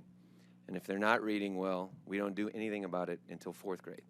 That is simply too late, and it's unacceptable. And as a result, more than half, over 50% of Missouri students are now reading below grade level. So what this bill seeks to do is to fix that problem by requiring school districts to use evidence-based reading programs. It requires school districts to train teachers in kindergarten through 5th grade in the administration of these reading assessments. And it requires that these teachers, that we are evaluating these kids starting in kindergarten through the 5th grade, and that we're evaluating them both in the beginning and at the end of the school year. Now, I'm proud to say, very recently, both the House bill and the two major players on this bill so far in the Senate, Senator O'Laughlin, she on the Republican side, and then Senator Arthur on the Democrat side, got together, came up with a compromise that also coincided very well with the interested parties that I've been working with that inspired me to file this bill. So it got out of the Senate committee, and I'm excited about it because the folks that brought this to me that were interested in it are also very on board with that. So I, just as recently as last night, introduced what I would recommend as a House sub to the chairman, and it was late last night, so I apologize for the last second situation, but nonetheless, we will get you additional details on that, but it is something I'm excited about. It seems to be very supported on both sides of the aisle. With that, I will take any questions. All right, thank you, Representative Gregory, and I'm glad you mentioned that. We did receive that, so we'll get a substitute ready for when we vote on this bill, hopefully next week. Any questions for Representative Brown? To inquire of the Any chair. questions for Representative Gregory? Representative Brown, go ahead. Are we going, okay. Are you going to be available next week when this House Committee sub comes up? I'll come back. You Okay, bet. and walk us through the changes? Sure. Because I'm very familiar with the bill as it stands. Looking forward to hearing the new changes. Unfortunately, my learning style would be I need to read it and hear it at the same time, so I struggle with just hearing the pieces. So if you're willing to come back and just walk us through these changes for the House Committee sub, I'll leave that for today. Representative Brown, I'd be happy to do that. Thank you. Thank you. And Representative Brown, I can share with what he sent me last night as the Senate Committee sub. I'll share that to the committee here later today. Representative Hafner. To inquire, Mr. Chairman. Go ahead, sir.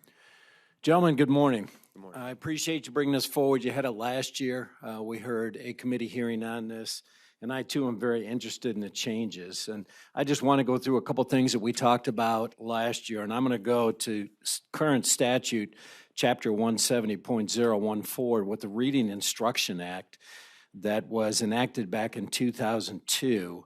And it goes through some of the specifics of what you're trying to do to establish a reading program. And then it gives some specifics in there in the grade levels along with scientific research. And the reason I bring that up is because the National Reading Panel, from a historical basis, that is what launched a lot of these programs around the country. And the National Reading Program, what it did is it took a look at the evidence-based methods, which matches exactly with what your bill does. And they took a look at over 100,000, I'm going to say that again, 100,000 different reading studies. And they came up with some specific recommendations, and unfortunately, Missouri has not done anything with that. And I know what some of the COVID money that's come to DESE, I know they're looking at some things specifically with reading, with dyslexia, but this takes it to a whole new level. And especially as I used to live in Mississippi, I look at their reading program. They are off the charts right now with what they're doing as far as the National Assessment of Educational Progress, their national rankings. And so I think this is foundational. I think that we need this for our kids, and I fully support what you're doing. I would like to spend some time with you and going through those committee changes. I'd be honored. Thank you, sir. Representative Nurnberg. Thank you, Mr. Chair. To inquire. Go ahead. Good morning. Morning. So I've been excited about a lot of this bill for quite some time. I know we saw something similar last year. I think it continues to get better. And what I really appreciate about your effort and the efforts of the folks over in the Senate is that this is really crafting good policy, that it's policy that wasn't created by one side or in an echo chamber, but taking lots of different voices into this. And so, again, I really applaud you on those efforts. With that being said, there's always something, but I don't think there's anything more important than reading. One of the things that I've been hearing a lot is just getting back to basics. And I think a renewed emphasis on making sure that every single student is literate has to be one of our top priorities. Top priorities. And there's a lot of, I was not a reading teacher. I'm certified K-12 for Spanish. I only taught high school, 9 through 12. So I taught ELL, English Language Learners. And so I did learn to teach kids to read because I had kids that had been in refugee camps their entire life and are newcomer students. And I had no idea how hard it was to teach reading, that it's not just memorizing sight words that helps you to navigate English, right? You have to understand phonics. You have to, anyway, so that it was really challenging for me when I was working with students who had never read before at all. And so what I appreciate about this approach is that it really brings all of that together. And it's not, I guess, like a lot of different curriculums that say, hey, we got to go this way. It's going to be the silver bullet and every kid learns to read like this. This is just really a multifaceted approach that says the kids who are struggling, now we need to create this reading success plan. So one of the things that I have noticed a lot, and I've tried to, during the interim, I was in my kids' school, just K-5 elementary school, quite a bit more because I had some time on my hand. And it was tough because of how varied the levels of a student in the classroom. So my son's second grade classroom, you had kids that had never been in school because during COVID, they went home in maybe March. And then all of a sudden they're back in second grade full time in seat because that was their parents' choice. They had the choice to send them or not. And a lot of kids did the virtual school.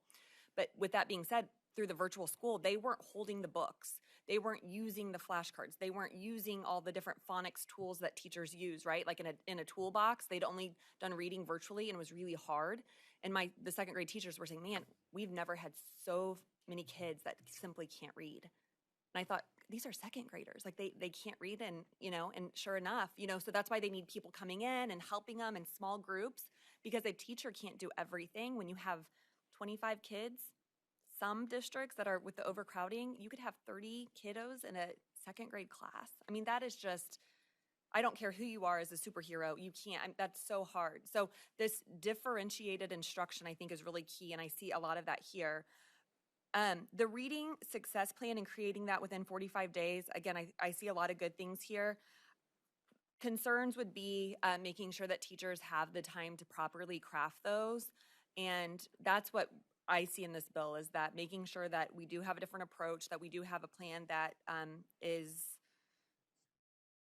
that really serves the student, I guess. And so I just want to make sure that our teachers are given adequate time for that. So with that being said, just curious, I know people maybe in central offices or curriculum specialists or reading specialists might have different perspectives on this, and maybe some of those folks are here today, but I just wanted to see if there are any concerns with having ample time to properly craft these. And then I guess it's just even a better argument for why we need more resources in schools. And I don't just mean money, but I mean resources, people, folks coming in, volunteers, retired teachers, grandmas, grandpas, right? Aunts and uncles that come in and spend time during the school day and help kids learn to read. Because if you can't learn to read by 3rd, 4th grade, we've seen what that does in terms of the opportunity gap, right? So nice work, again, on getting a much better bill, I think, than last year. And I look forward to hearing what folks have to say. So I don't know if you have any comments or feedback to what I just said. Yeah, just thank you. I appreciate all those comments. I think a few of those would be addressed in the new sub that you'll see will be distributed. And nonetheless, there is one thing you should hone in on that I'm studying that just came about is the introduction of what are called school innovation waivers, where you can come in and get a waiver from this depending on if you meet certain criteria, and there's a different way or more effective method. So I would encourage you just to, if you don't mind, with me, study that sub, and we'll talk more about it next week. Perfect. Yep. Thank you. Thank you, Mr. Chair. Representative Pollitt. To inquire and comment, sir. Go ahead. Good morning. I learned something. I didn't realize that we have something in statute that says we don't start teaching kids how to read till 3rd grade. I think my district, we start in preschool or kindergarten and try to develop those habits. The fiscal note, reading is the most important thing we do. If you can't read, you can't learn. And throughout history of all schools, not just public schools, private schools, charter schools, we've left a lot of kids behind that were dyslexic that we didn't know. And they failed to learn because they could not read, and we weren't in the position to teach them how to. The evidence-based reading programs, I was blessed in a district that we had the finances to do that. It's great programs. I am concerned, and I know everybody believes that public schools are flush with cash right now, and some of them are. Absolutely, with the federal government's money, they are. There's schools that are concerned about the $38,000 teacher salary coming up with that 30%. It might be easy the first year to do that, but as you go through the budget process and you get teachers up, and everybody wants their salaries to go up. I'm not speaking against that at all. I'm just saying when you're asking schools to come up with 30% year over year, and every year, those numbers get pretty big. And without increasing your local taxes, it becomes difficult. The fiscal note that I see on page 5, the possibility of this being $237,683,511. If you divide that by 550 districts, I think that comes out to about $400,000 per district. That surely isn't right, or if I'm looking at something wrong on that. So I'm concerned that we need to do what's right to teach kids to read. Absolutely 100% behind that. I'm glad to hear that the 2 senators are bipartisanly working together to fix an issue. But money's always going to be an issue, and that doesn't always fix everything. Resources sometimes aren't monetary, but I think that's something that, I've talked to Senator O'Laughlin about. If we're going to require districts to use evidence-based reading programs, which I think we should, is there any way the state can help professionally develop those staff members that need to be professionally developed? Because I believe that When we went to Orton Gillingham, I believe it cost my district maybe $80,000 to professionally develop the staff members that we needed to do that, and we were blessed that we could do that. But not all districts, they may be in a financial situation today, they can, but a couple years from now when this bill goes into effect, their financial situations may change a great deal, so it's just something to think about. Sure. Thank you. Any other questions for the representative? Seeing none, thank you, Representative Gregory, for your patience. Also, Mr. Chairman, with your consent, I have asked the witnesses that are testifying in support to maintain their testimony to 1 minute, but that is up to you. Thank you very much. Is there anyone here to testify in support of the bill? And as the representative said, we'd like to keep it brief if possible.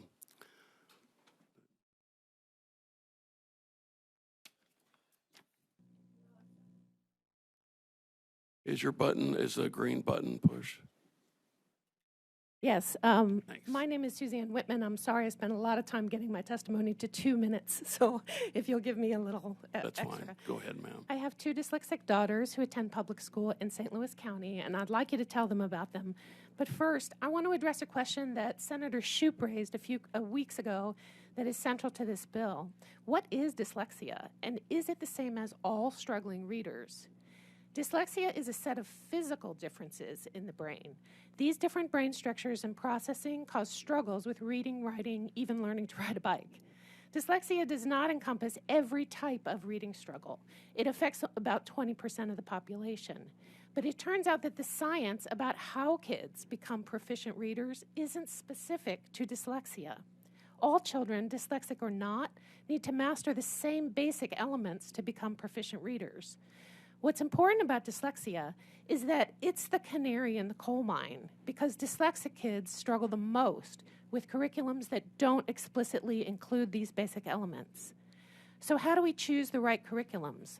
We used to have educational theories that were based only on how things looked from the outside. The difference now is MRIs. Scientists put proficient readers in MRIs, and they looked at how their brains processed reading. They also looked at the brains of struggling readers, dyslexic or not, before and after reading instruction. This helped to identify the core basic elements of proficient reading that are listed in House Bill 1556. I'll end with good news about my daughters. They will always be dyslexic. They'll always work harder to memorize things and occasionally mix up words because their brains are structured that way. But having been through a curriculum based on the science of reading, they now read proficiently and are A and B middle school students. I ask you to please pass House Bill 1556 and bring reading proficiency to all of Missouri's students. Thank you. Thank you, ma'am. Any questions for this witness? Thank you very much. Is there anyone here in opposition to House Bill 1556? Anyone here for informational purposes? Why don't you come on up, ma'am?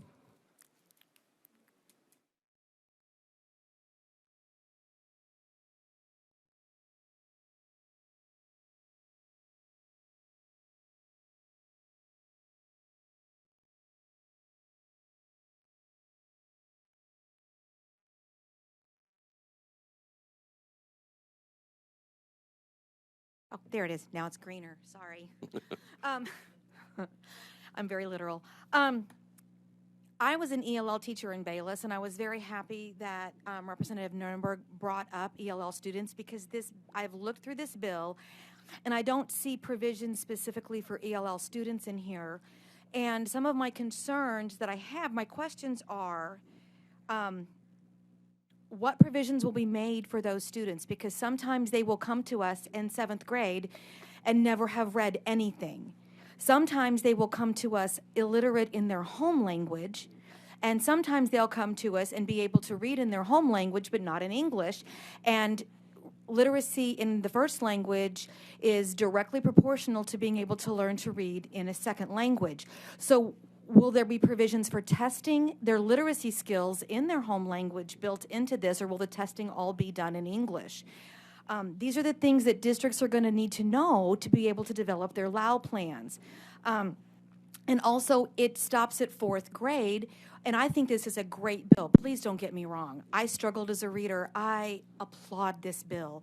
But I think that we have left out an entire category of struggling readers in here. And I think that we need to maybe examine adding some ELL students in it.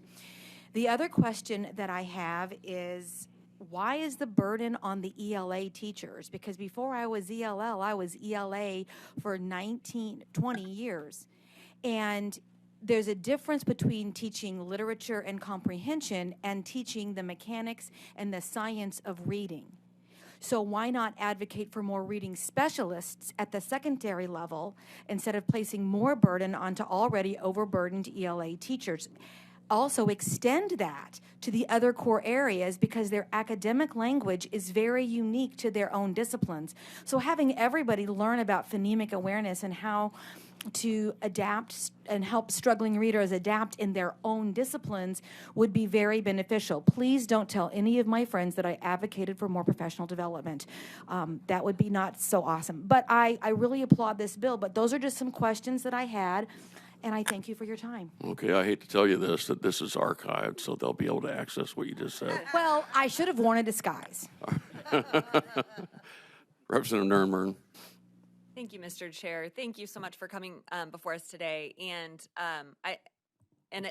I concurred, obviously, with this being a great plan and policy. And that was honestly one of the things that I could see is that this could be helpful and follow the student for a longer amount of time, because I think there's that assumption that by the time they get to us their freshman year, for example, I taught journalism for a long time, right? And so journalism, Spanish, ELL, I tell you, I had different things that I taught at different times during the day.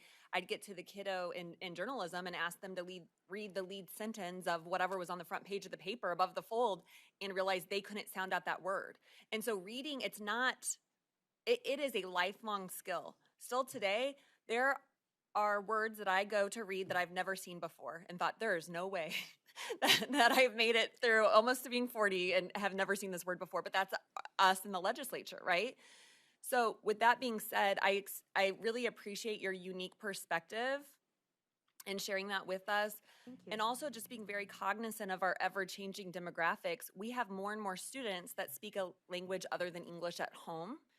When we talk about our multilingual students where I taught, there were students that I had that spoke 6 different languages. And then they bring that, and many times they became amazing readers in English because they could navigate all the complexities of our language because they had the roots from other languages, right?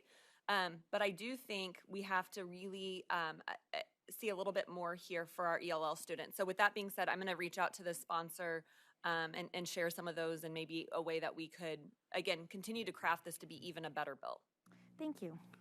All right, any other questions for this witness? Seeing none, thank you, ma'am.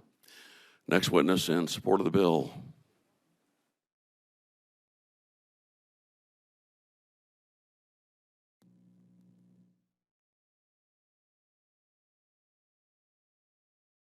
Good morning, Mr. Chairman, members of the committee. Stacy Priest, registered lobbyist representing Aligned. I can be very brief. We believe strongly that, of course, reading is the foundation for all learning, and without strong reading skills, then everything else a child learns is going to be compromised. There are just a few things in the bill that I will highlight that are particularly things that we are supporting. The first is the changes in educator preparation.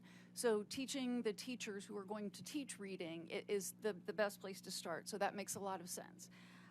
The success plans for students who have been identified as having reading deficiencies, really targeting the things that those students are struggling with and helping them to make a plan to improve in that way. And then the assessments, annual assessments specific to reading. The MAP ELA that starts in the 3rd grade right now is not exclusive to reading. It hits on other language arts topics as well. So to have earlier assessments specifically focused on reading, we think is a good idea. So, and I know there's been some conversation about a substitute to this bill. We testified for the Senate version, and I've seen the other version in the Senate that has been referenced. I think as long as whatever changes are consistent with the principles of the bill, we will continue to support that. Okay, and we did receive, you sent us some information, and we'll distribute that to the committee, so thank you very much. Any questions for this witness? Thank you. Next witness in support, we got time for about 3 more people. How many other people are here to testify on this bill? Okay, good. Proceed, Good morning, ma'am. Mr. Chairman and Education Committee. My name is Marla McCann. I was a public educator for 19 years. I have taught kindergarten, first grade, second grade, Title I reading, and I was a reading specialist with Title I reading. I was trained also in the Missouri Reading Initiative. I'm a certified academic language therapist and a qualified instructor for a structured literacy program. So what I want to say is, with all that training I've had year after year, what I noticed was kids would come to me into my classroom, whether it be K through 2 or Title I reading. No matter what I would do, no matter what I would research, I felt like I wasn't meeting the needs of these students. Later on, I found out that dyslexia was probably anywhere from 90 to 100% of my students that I was receiving in Title I. You go and you take the 5 lowest readers out of a classroom, that's about your 20%. It wasn't until I went out on my own with my own money, my own time, into my summer, traveled to Texas to receive some of the training that I thought I needed to try to reach these students. After I started teaching that explicit structured program, I really began to see students reading soar. Their confidence was amazing, and that's when I really began to see the difference. I did leave public education 3 years ago because I was told to stop doing that until the dyslexia was figured out in our district, the direction that they were going to go. So this was before the screener had passed. But now we are still getting calls at the center I work at where the schools still aren't doing what they are needing to do after the screening has been done. So these students are still they're being screened, they're being red flagged, and then they're being left to sit in the classrooms with no correct intervention. So I'm really urging for you to support House Bill 1556 to help our students and our teachers that need the knowledge to get the students where they need to be. Okay, thank you. Any questions for this lady? Okay, thanks so much. Next witness in support.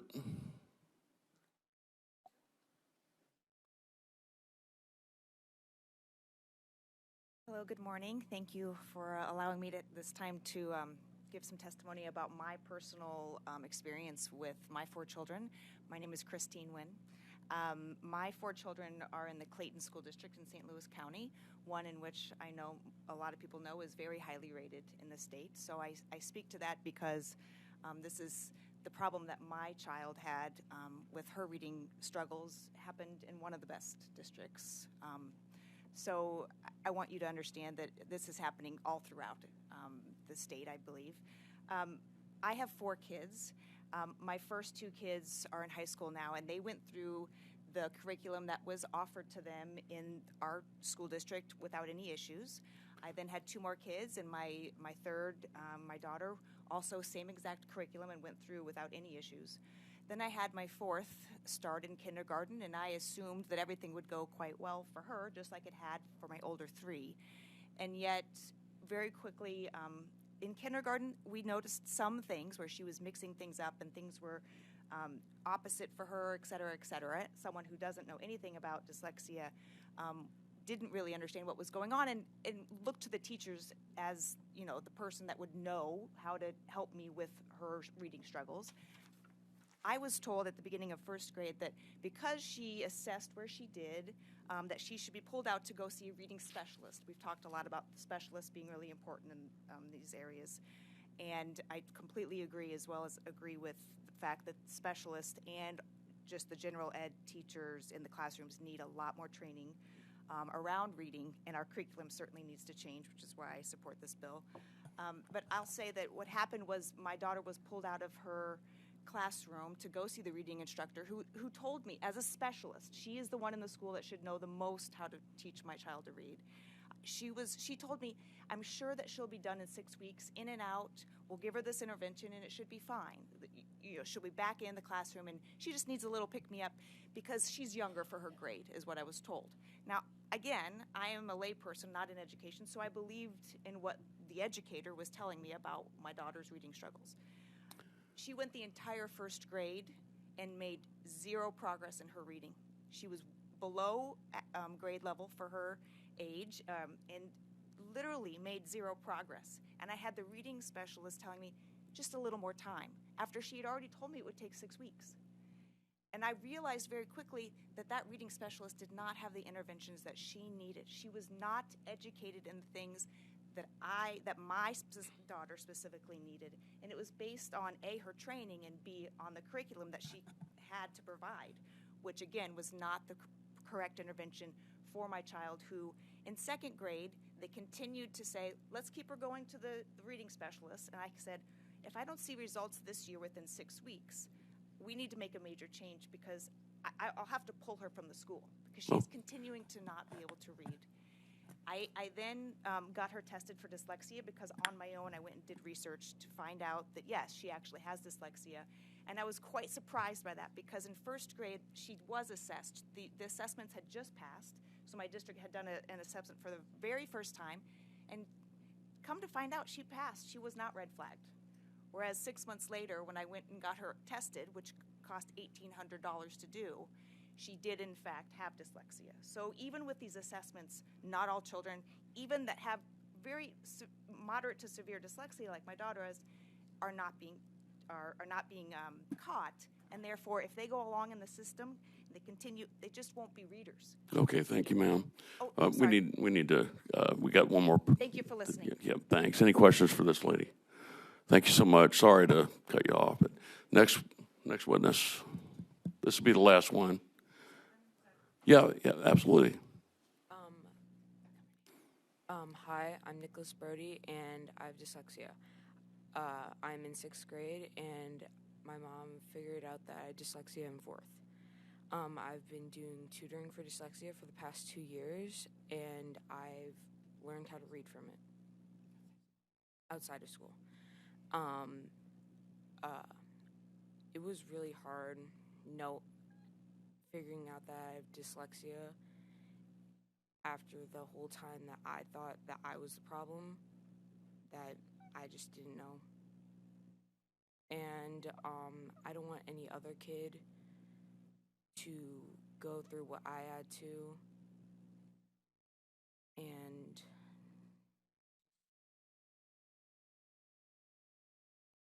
be upset. Okay, thank you very much. Good job. Any questions for this gentleman? Do you have anything to add, ma'am? Could you use the mic, please? My fiscal note for 4 children with dyslexia is $75 an hour, not for me, for the people I'm paying, times 4 kids, times 5 days a week for 2 years. And what's your name again, ma'am? Jessica Brody. Okay, thank you so much. Any questions? Thank you so much. Anyone else here to testify on this bill? Quickly. That's good. We're just about out of time, so thank you very much. That'll conclude the public hearing on House Bill 1556. We will now go into recess, and at 1 o'clock or upon adjournment, we'll be in HR 5 for the final bill. The Committee on Government Oversight will come to order. Madam Secretary, please call the roll.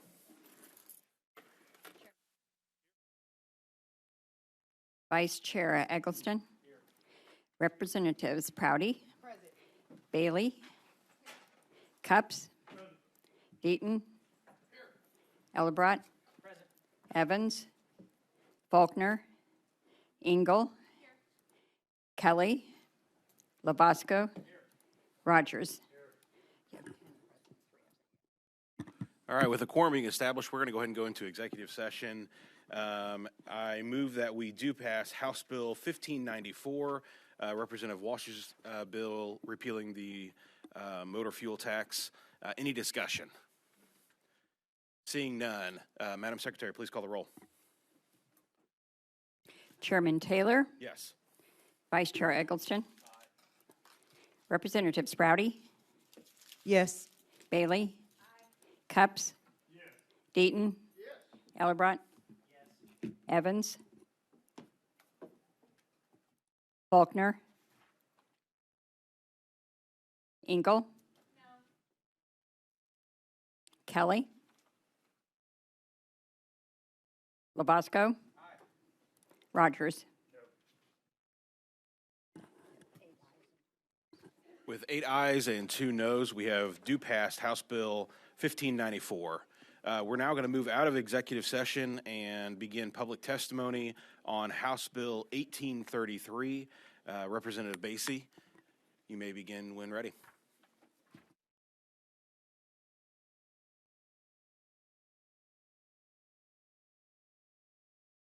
Thank you, Mr. Chairman and members of the committee. Representative Chuck Basie from District 47 in Central Missouri. And House Bill 1833 is something that I've had, I think, 3 or 4 years, not consecutively. But this, in my opinion, this is a very important issue. So I'll just explain in a nutshell. If an individual at some point in their life pleads no contest in a court proceeding and receives a suspended imposition of sentence, that, because the way our concealed carry laws are written, that prohibits them from getting a concealed carry permit. So just having said that, you might understand that. But that same individual, and by the way, one of the witnesses that are here to testify on this left this in front of all of your position. So a person in this situation can still lawfully possess firearms. They can buy a firearm if they pass the next check. They can be a law enforcement officer. They can serve in the military. They can carry an FFL. That's a federal firearms license. They can own a gun store. They can buy and sell guns in quantity. I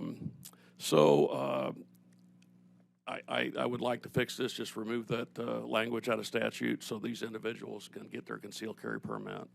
Another, I think, a very good point is if they can constitutional carry. So they can, I know some people don't care for that law that we passed my first session, but if you get a concealed carry permit, you have to, by statute, you have to get 8 hours of training. So the person that really highlighted this to me is I've never met the gentleman, but I know of him. He is he served in Vietnam. He was in the Marine Corps. He got an honorable discharge. He served as a Boone County deputy sheriff for several years, but because he did something in his past, and he admits it was not very wise, he has a suspended imposition of sentence, pled no contest in that situation. Even after his record in the military and serving as a Boone County Sheriff deputy, he cannot get a concealed carry permit. So that's what this bill does. That fixes that problem for many individuals. I know quite a few others that are in that same position, and these are good people. One individual couldn't make it today because he had another commitment, but he owns a lot of physical therapy clinics all over the Midwest and Missouri, surrounding states, employs a lot of people, but he has one of these in his background, and he cannot get a concealed carry permit, and I'd be happy to answer any questions, Mr. Chairman. Thank you, Representative. I think this is an important step in the right direction. I think this is probably an oversight when we were working on our concealed carry language. It amazed me when you told me about all the other things that an individual with this in their background can do. They just can't have a CCW license. Right. And so I do think it's important that we fix this. It's probably going to affect very few people, but I do think that it needs to be addressed. So I appreciate you bringing this forward. Yeah, and on the back of this paper that Mr. Roberts provided, somebody with a suspended imposition of sentence can still get a license to practice medicine. They can sell real estate. They can be a pharmacist. But again, and the big thing is they can still buy a firearm. They can open carry, but they can't get the concealed carry permit, which I think that anybody that buys a firearm should get training, in my opinion, or at least have some knowledge on how to use that weapon, because it is serious, and So anyway, that's what I really like about the concealed carry law is you take that training, and I've taken it multiple times. It's good training, and it's very beneficial even to get a refresher every now and then. Thank you, Representative. Any questions for this witness? Representative Engel. Thank you, Mr. Chair. To briefly inquire. Proceed. Gentlemen, how are you doing? Good. How are you? Okay, good. Thank you. So what crimes would someone have to be convicted of currently to not be allowed to have a CCW? Well, that is a good question, and I think my witness will be able to answer that much better than I can. But to get a SIS, as they call it, the prosecutor and the judge have to, be in agreement on that. So I don't think they just hand these things out. For example, the gentleman that I was mentioning, the guy that served in Vietnam and the law enforcement officer, he one of his friends sold a firearm. It was a antique, like a musket or something like that, and the guy that supposedly bought that from him didn't pay him. So they went to the guy's house and they broke in, or they didn't break in. The house was open. They went in and got it. And in the meantime, when they were leaving, the gentleman came home. They took off. The cops arrested him. So he happened to be driving the car. So that was his situation. So he pleaded no contest, and the judge said, if you...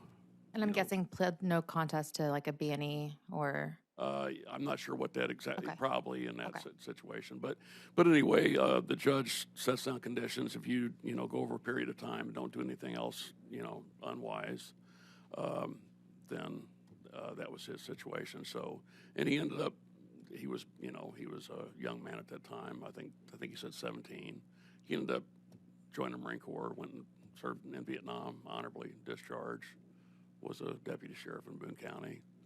So, but anyway, seems like a pretty good guy. So he was rehabilitated nicely. Yeah, absolutely.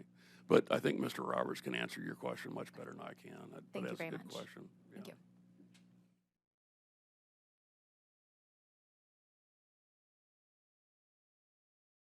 Any further questions for this witness? Seeing none, thank you. Appreciate it. Thanks. We're going to go ahead and have the first witness in favor come forward. Make sure you all fill out a witness form, state your name, and proceed when ready.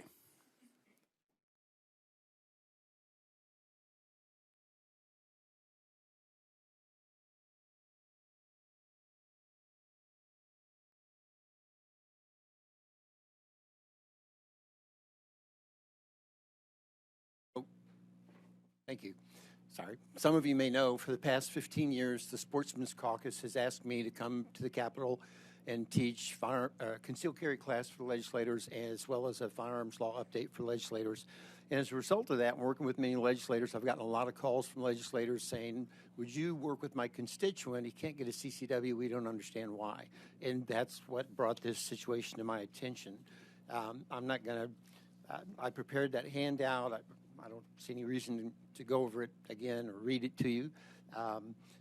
As to the question the lady asked earlier, if I may, so these individuals have never been convicted of anything. And, on the back, I will call your attention on the back of the page, purpose of SIS, with suspended imposition of sentence, offenders worthy of the most lenient treatment, as recognized by the court, are put on probation. They complete probation successfully, and the state statute says, you're not convicted. Your record will be a closed record. It's still available to law enforcement, as most things are, but other than that, it's gone. The public doesn't know about it. It's completely gone. And as Representative Basie noted, if you've had an SIS in the state of Missouri, you can still be a pharmacist, a medical doctor, a real estate agent, and you can still be a legislator, as you can see from the Attorney General's opinion from 1987. So it's just an inconsistency between Missouri law and federal law that this occurs. So I think I'll stop and try to answer your questions if I may. Thank you. We appreciate you being up here, and I appreciate all the work that you've done with legislators over the last several years. And I appreciate the relationship we've built and working with you on legislation. So I just want to say that. Any questions for this witness? Thank you, sir. Representative Wasco. To inquire. Proceed. Thank you. So I'm curious, I'm not an attorney. Does Missouri law have a distinction between a guilty plea and a conviction, generically speaking? The background of my question here, the text of the bill basically removes, the original sentence was, has not pled guilty to or entered a plea of nolo contendere or been convicted of a crime punishable by imprisonment, and it continues. And we're just removing that pled guilty to or entered a plea of, but it leaves has been convicted of a crime. I'm wondering if that wording opens up a situation where someone who has pled guilty to something but did not receive a suspended imposition of sentence, they were sentenced, would be allowed to get a permit, whereas someone who went to trial and then it was determined by a jury that they were guilty and had a basically equivalent sentence imposed would not. And so we're basically punishing people for their exercising the right to go to trial. Is that an unintended consequence of this, or am I reading that wrong? I don't believe. Sorry, I'm trying to think how to answer this. If you are plead guilty and are found guilty, you're convicted. Okay. And under that circumstance, 1 through 9, all those things you can't do. You know, you can't possess guns, you can't get an FFL. So it's the imposition of the sentence that is the conviction, as far as this wording is concerned, not the entering of the guilty plea. Yes, sir. Okay. And there, I'd be happy to provide if anybody wants. I mean, there are a number of cases that say, you know, when you get a suspended imposition of sentence, you have not been convicted. There's no judgment. You know, you don't have a right to appeal. You know, you actually give up some rights. And the way it works, I was a judge for 12 years. I've practiced law for 33 years. It usually is, you know, a plea arrangement is made between the defense attorney and the prosecutor. You go to court, Your Honor, pursuant to the plea agreement, my client will offer a plea of guilty in return for suspended imp. And the prosecutor and the judge both have to agree to that language that, you know, this person is worthy of the most lenient treatment. So the judge says, I'll accept your guilty plea. I'm going to put you on probation for a year. If you don't get any trouble, this goes away like it never happened. Does that help? Yes, and then so if I understand that correctly, if they violated those terms and the sentence was imposed, that would be considered a conviction and would be... Absolutely. Okay. And then they can't possess a gun and so on. Gotcha. Okay. Thank you. Any further questions for this witness? Seeing none, thank you for your testimony. Thank you. Anyone else wishing to testify in favor? Seeing none, anyone wishing to testify in opposition? Seeing none, anyone here for informational purposes only? Seeing none, that will conclude the hearing on House Bill 1833.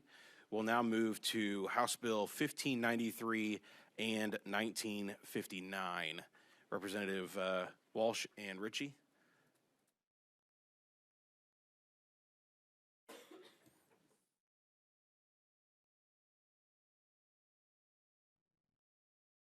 Mr. Chairman, members of the committee, for the record, I'm State Representative Sarah Walsh for House District 50 and present to you House Bill 1593, the Born Alive Abortion Survivors Protection Act.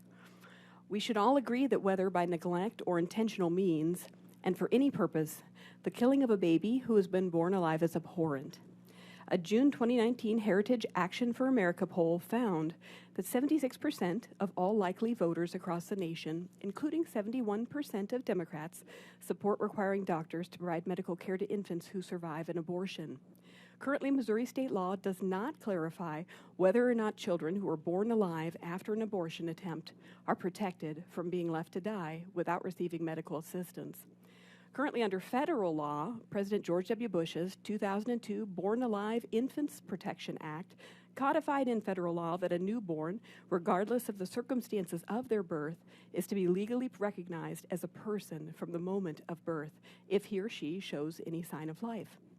However, this federal law did not provide any measures to enforce the protection of an infant who is born alive and to ensure that he or she receives medical care.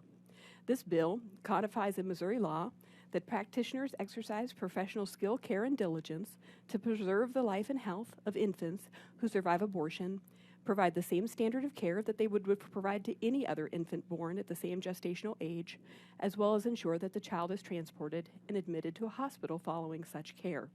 If the child's already at a hospital, that they would be taken to the proper ward to be able to be cared for.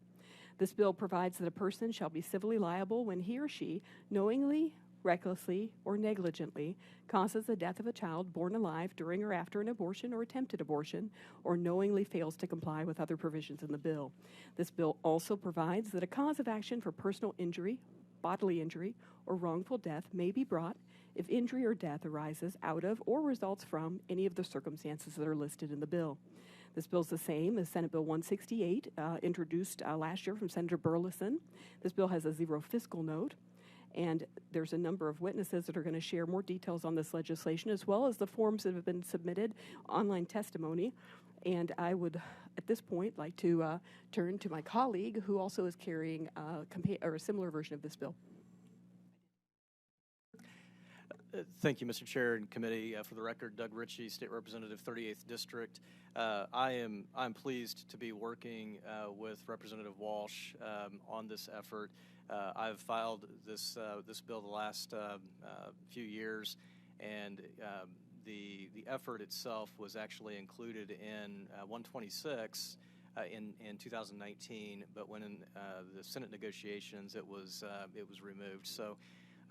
It does have bipartisan support broadly because of the subject that we're discussing, a child who has survived an attempted abortion. What we are doing is just simply working to codify in law what we expect. And currently, there's a reference to anyone who intentionally works in such a fashion as to take the life of a child who has been born after an abortion attempt.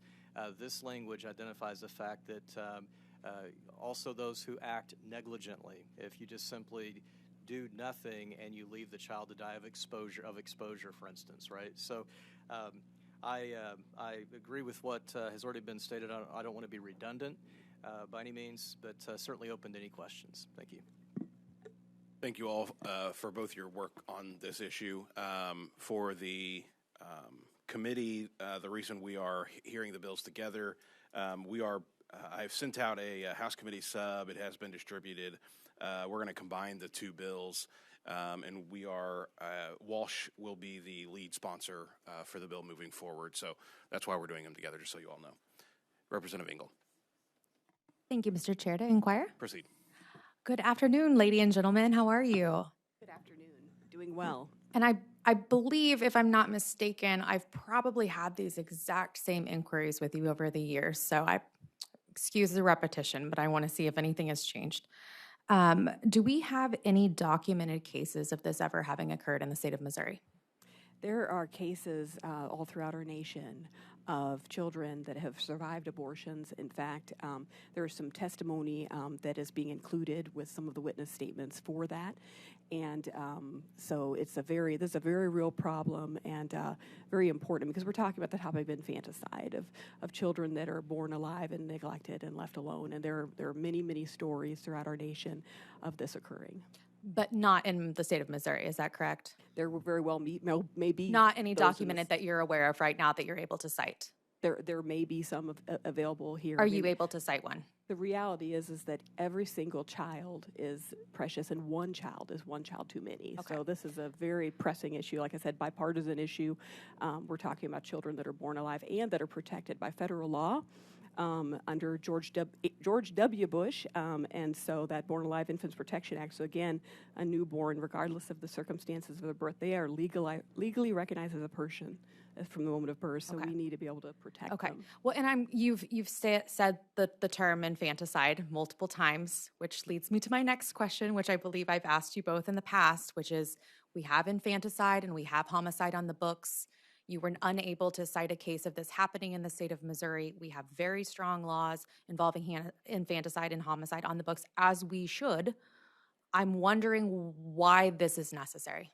Well, as my colleague explained a few minutes ago, and as I explained in my opening statements, the Missouri law currently does not clarify whether or not children that are left, it says that if you're intentionally killing that child, but if you just leave that little tiny newborn that's just innocent and premature left to die with no medical care, there could be a question as to whether or not that the current law protects that. And I don't believe the current law does.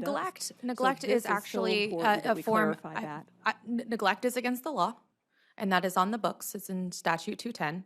And if you neglect a child and cause their death, you can absolutely be charged with homicide. So I would say that is covered. But thank you, lady, and thank you, gentlemen. I appreciate the inquiry. Thank you. Any further questions for this witness? Representative Prouty. Thank you, Mr. Chair. To inquire, please. Proceed. Hi, lady. Hello, good morning. Afternoon. Is it? Afternoon, indeed. Quick question. So, Section 4 says, in addition to any criminal or administrative liability which may be incurred, a person shall civilly be liable when he or she, and I want to skip down to subsection 4, line 50. It says, loss of love and companionship of the spouse, partner, parent, child, unborn child, or sibling. Injury or destruction of the spouse, partner, parent, child, unborn child, or sibling relationship in such amount, et cetera, et cetera. The court shall award a prevailing plea. And it goes on. I'm kind of curious about that portion. Loss of fertility, future fertility, I understand. Loss of love, companionship of the spouse, partner, parent, how does that become someone else's responsibility? Like, especially, like, now I don't get that. The other portions, I guess, injury to an unborn child, if perhaps the mother was carrying twins or something like that. That part I understand. I don't understand the accountability for the loss of love, companionship, or how we would assess that legally. And then my second concern is a defendant shall not plead or prove as a defense that the plaintiff assumed the risk of undergoing or consented to undergo a self-induced abortion or attempted self-abuse. I guess, and we're using unlawful in the sense of, if in this law, the beginning portion of it becomes law, would then make this abortion unlawful, this type of abortion unlawful. So this is a separate section of, this is a separate section of the bill, and this is to address, so if someone is prescribing, is illegally performing abortions upon women, and then the woman dies, this provides protection for the lady. And Sam Lee, which he's going to come and speak and as a witness, he can give you more details on that. I'm working closely with him on the language for this bill, so I'm going to defer to him so he can give you more details for that. But this is to provide protection so that the woman has a cause of action, and there's teeth to the law to actually provide her some protection should some harm come from her from something that is being done illegally, unlawfully. And I guess and I can ask Mr. Lee, the unlawful portion wouldn't just it would be contingent upon us passing this particular bill, which would make this particular type of abortion unlawful. This is talking about other unlawful abortions. I see. Okay. Yeah. That part answers the question. And I guess Mr. Lee will explain to me the loss of love, companionship of spouse, and etc. portion. Basically, it's providing an extra legal method for these mothers to be able to, or if they die from the abortion, then that means that they're no longer there to be able to care for maybe other children they might have and things like that. And so Sam will be able to explain more details for that, because that's a really good question. And yes, ma'am. Thank you. Just for further clarification as well, that portion is also dealing with what is kind of boilerplate language in this industry in terms of the exculpatory agreements. If you are agreeing to this procedure, you then take on all of the responsibilities for the consequences that may then follow, and the person performing or participating in that abortion is no longer liable. And what this is saying is that argument is not going to be sufficient if a case is brought against that provider. So I understand that portion of it. Like if this is by law illegal, then of course I would understand, especially on page 3, if you're doing something that has been considered illegal, and as a medical professional or otherwise, you proceed to do that illegal act, then yes, you cannot then argue and say, I mean, with anything illegal, if I do something illegal as a practitioner, I can't say, well, they participated in it, so it's their fault when I'm the one providing something that's illegal. That part I definitely get. I'm just really interested in how we are going to assess, besides loss of future fertility, which is something we can obviously medically prove, the loss of love, companionship of the spouse or partner or et cetera. So, and I may be reading this long, and I'm happy to listen to Mr. Lee's explanation. So if through whatever circumstances, your husband or whomever leaves you, and then you kind of say, well, yeah, it's because I did this. I'm curious about how that part works and how we assess, my child doesn't love me anymore because I did, like, how does that work? Yeah, so, and Mr. Lee can correct me if I'm wrong on this, but one thing that I think may be helpful, so all of this is happening under Section 5, right? If injury or death arises out of or results from any of the circumstances under subsection 4, right? So going back then to subsection 4, you do also pick up the negligence of a quote-unquote abortion provider in allowing a surviving infant to then die of exposure. And then what can happen in the portion you're asking about in terms of the loss of love or companionship of the spouse, partner, parent, child, or sibling.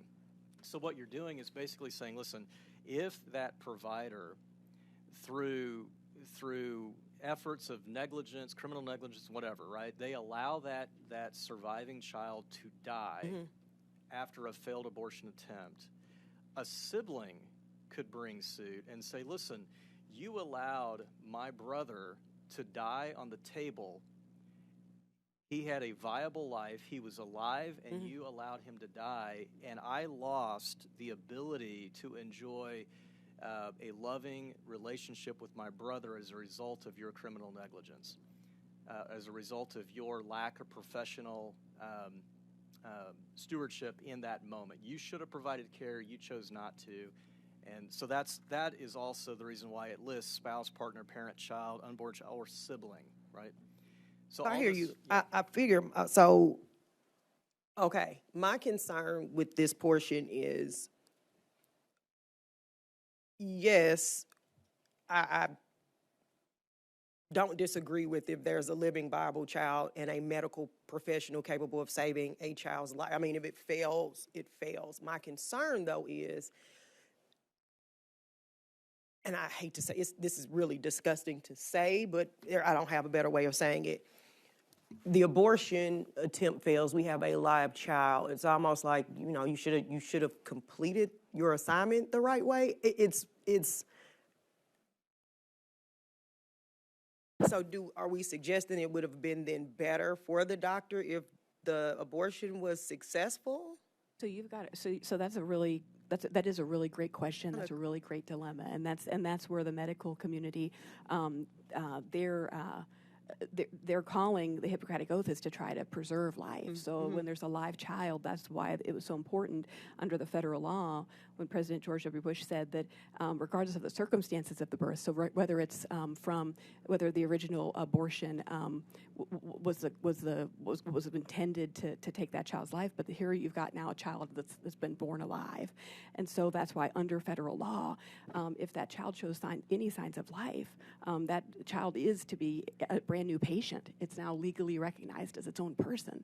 And so that way, if we clarify in the state law to say that the medical staff are to provide care, now that does not mean that the care that they provide, the child may still die. Absolutely. But the fact is, any of us, when we go to the hospital and have, are sick or anything like that, there's never a guarantee that the medical staff's going to keep us alive, but they're going to try their very best and use everything at their, and every child is different, so depending on how old the baby is, when the baby is born alive, and those types of things, sometimes the child may live longer, sometimes the child may survive and grow into an adult, sometimes they might do all they can and the child will still die, but at least the purpose of this bill, just speaking from the heart, is to ensure that we're clear, and that doctors and nurses, everybody's clear in the state of Missouri, that if there's a baby that's born alive, that they can do just like they do for every other patient, that they'll use everything at their disposal to care for that child and to try to preserve its life.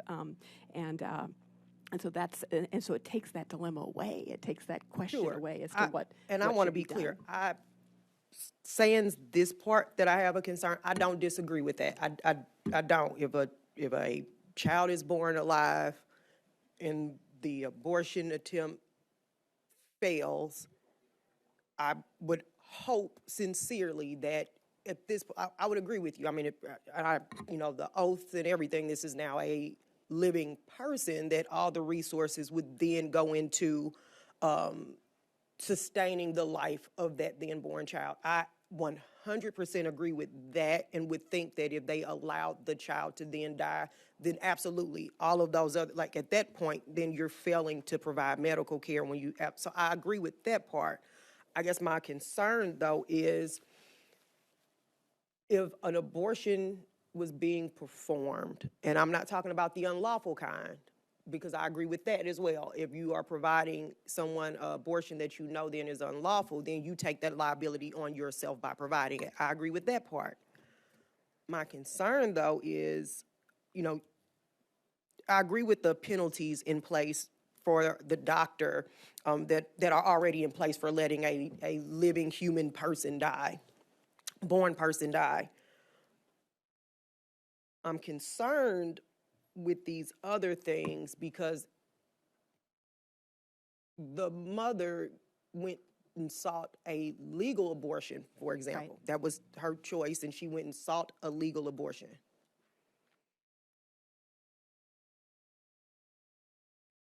The abortion fails. The child dies through the items in this section. This is not saying that she's accountable for that. This is saying that if her death, if she dies, that through an illegal abortion, that the second part of this bill, that let's see here, if you just look back, it says if injury or death arise from, it says, let's see here, knowingly incites, solicits, or uses speech to induce another person to undergo a self-induced abortion, Section 6, or to procure an unlawful abortion or attempted unlawful abortion. So if somebody is pressuring and illegally performing abortions on women, the second part of this says, and then there's injury or death to that woman, because it wasn't even done legally to begin with, that then it puts some penalties in law to that person. So people can't take advantage of women, and then if that woman dies from that, their family who are grieving then their sister or their the sibling or those types of things can then take action against that person. So and it mentions in here somewhere, let's see here up here, knowingly makes any instrument in Section 5 up a bit, any instrument, device, medicine, drug, any means or substance for another person to undergo one, because there's medicine, there's pills that you can actually take that can cause this. There's a lot of different ways that abortions can be accomplished, and so if any of these are being done illegally, it's protecting that woman and her rights, and then her family members to be able to go after anyone doing. See, that's a separate thing.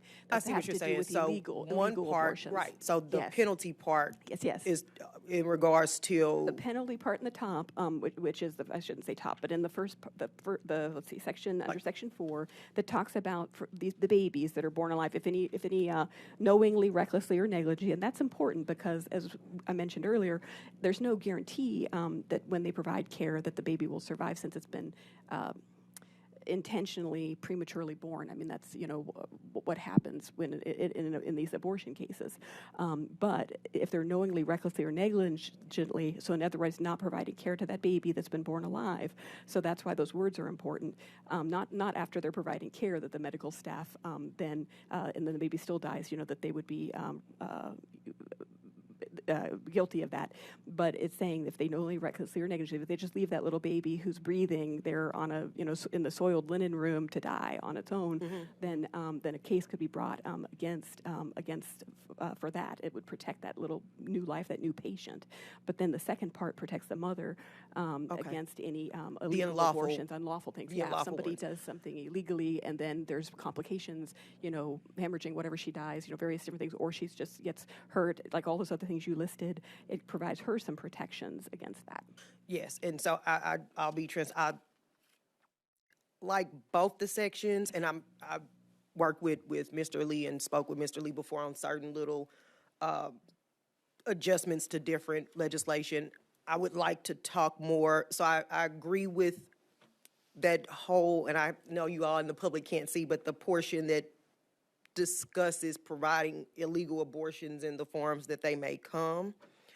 I do want to talk a little bit about some of the more subjective penalties within this, and I'm happy to have that discussion with whomever. I won't belabor the point, but thank you guys for indulging. No, my those are good Thanks. questions. Thank you, lady.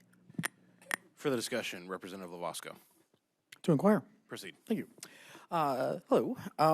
I'm going to continue on that the train of thought, a little bit different angle. I've got a little bit of concerns. We don't specifically in this language provide any kind of protections for the mother against liability, and I'm concerned that this could be read in such a way that would suggest that a injured child that survives an abortion might ultimately have a cause of action against the mother for attempting to induce the abortion, especially under the section if it was an unlawful one. And I'm concerned that if we allow that language to remain ambiguous, we might be opening up a situation in which we're creating a perverse incentive for the mother to make sure that the child doesn't survive. And I don't think we want to do that, of course. I could be reading that wrong, but that the beginning of Section 4, it just says a person shall be civilly liable. It doesn't specify that that's a healthcare provider or someone that's aiding and abetting the abortion or whatnot. It's just a person generically, which would include the mother in the case of a self-induced abortion. And so I just want to make sure that whatever language we come up with here, we're making sure that we're not creating a scenario where a child ends up surviving the botched attempt, and then we're snuffing out any possibility of the mother deciding that she's changed her mind, because if you don't want her even for a moment thinking that, well, hey, if I save this child, that he's going to come back and sue me later.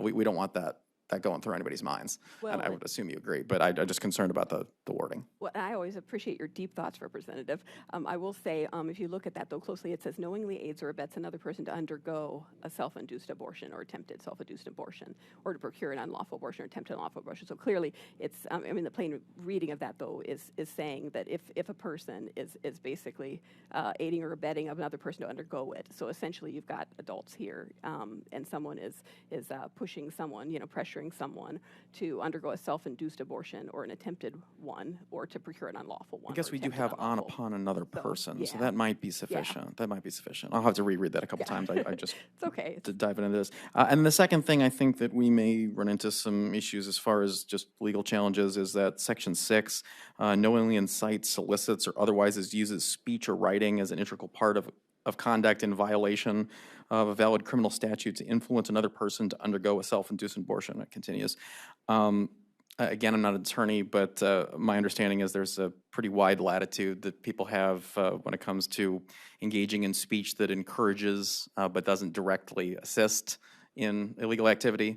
I can lawfully get on this microphone and encourage you to do some terrible thing, and that's not necessarily actually helping you. That might not be advisable, but I don't think that's criminal in nature.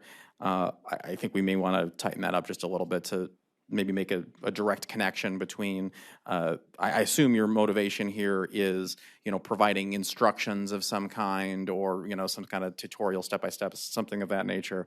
I think the more specific we can be here, probably the stronger grounds we've got to make sure that someone's not taking a shot at this. So Well, point taken, and I'm happy to work with you if there's specific language we can all get together and Yeah, I'll huddle take a all look at that. Yeah, no, I thank you, Representative Lovasco. thank you. Further questions for the representatives? Seeing none, thank you for your testimony. Could I see how many people are here in favor of the bill that are going to testify? How about in opposition? Okay, so if we could just be cognizant and keep your comments as brief as possible, I'd appreciate it. Thank you, Mr. Lee. If you want to Thank you, ready. Mr. Chairman, members of the committee. Samuel Lee, with registered lobbyist with Campaign Life Missouri, to go on record in support. This is on. Yes, it's on.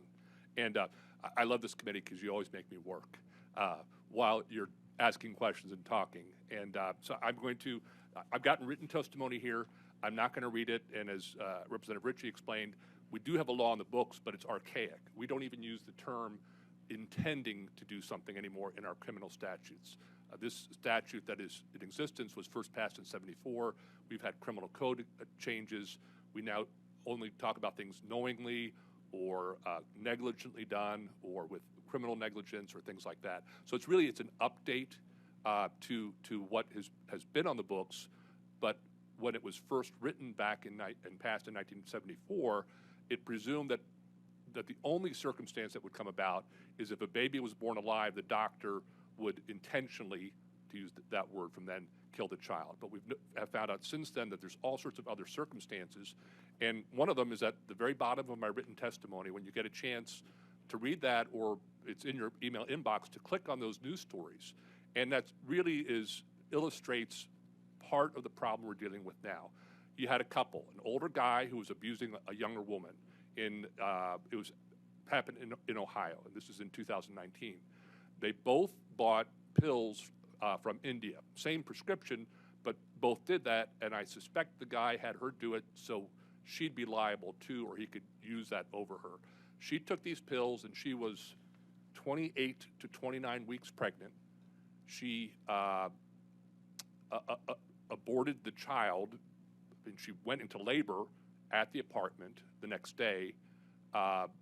They put the baby, one of them put the baby in a trash bag, and she had to be rushed to the hospital because she was hemorrhaging and the umbilical cord was still sticking out of her. And as soon as she got there and discovered that there was no baby, they rushed back and found the baby who was dead, put it in a shoebox and put into a trash bag. So that is a real life circumstance, not from Missouri, but it's could happen anywhere, and it did happen. Of one scenario where you could have either mom injured or mom dies, or the baby's injured or the baby dies, or any combination thereof. And that's what this bill is trying to address, all of those combinations. And that's why, Representative Prouty, when you're asking about this, this language here, it's attempting to try to deal with wrongful death and personal injury, bodily injury cases for both the mother and the unborn and the child who's born, whether the child is born dead, is born alive, is injured, mom dies because of the self-induced abortion, or she was forced to take the pills. And I think the language does work. Your question about love and companionship of the spouse, that could be, of course, when the mom dies. The spouse or her partner lost her companionship, her other children who've been born, a loss of wages because she's no longer around, or it could be because she's injured and she can't work. But it could also be if that child is born alive and doesn't get the treatment like he or she should, that child is going to end up in the NICU, and one of those parents, if not both, are going to be out of work taking care of that child, and they should be able to recover against any person who performed or induced that person on her. It does not go after the woman. Going back to your question, Representative Bosco, it specifically does not go after the woman. The only circumstance, and I'm looking at subdivision 4, subsection 4, subdivision 1, knowingly, recklessly, or negligently causes the death of a child who is born alive during or after an abortion or an attempted abortion. Taking that circumstance of the pills that were bought from India, both the boyfriend and the woman they were convicted. I think it wasn't of illegal abortion or even of manslaughter.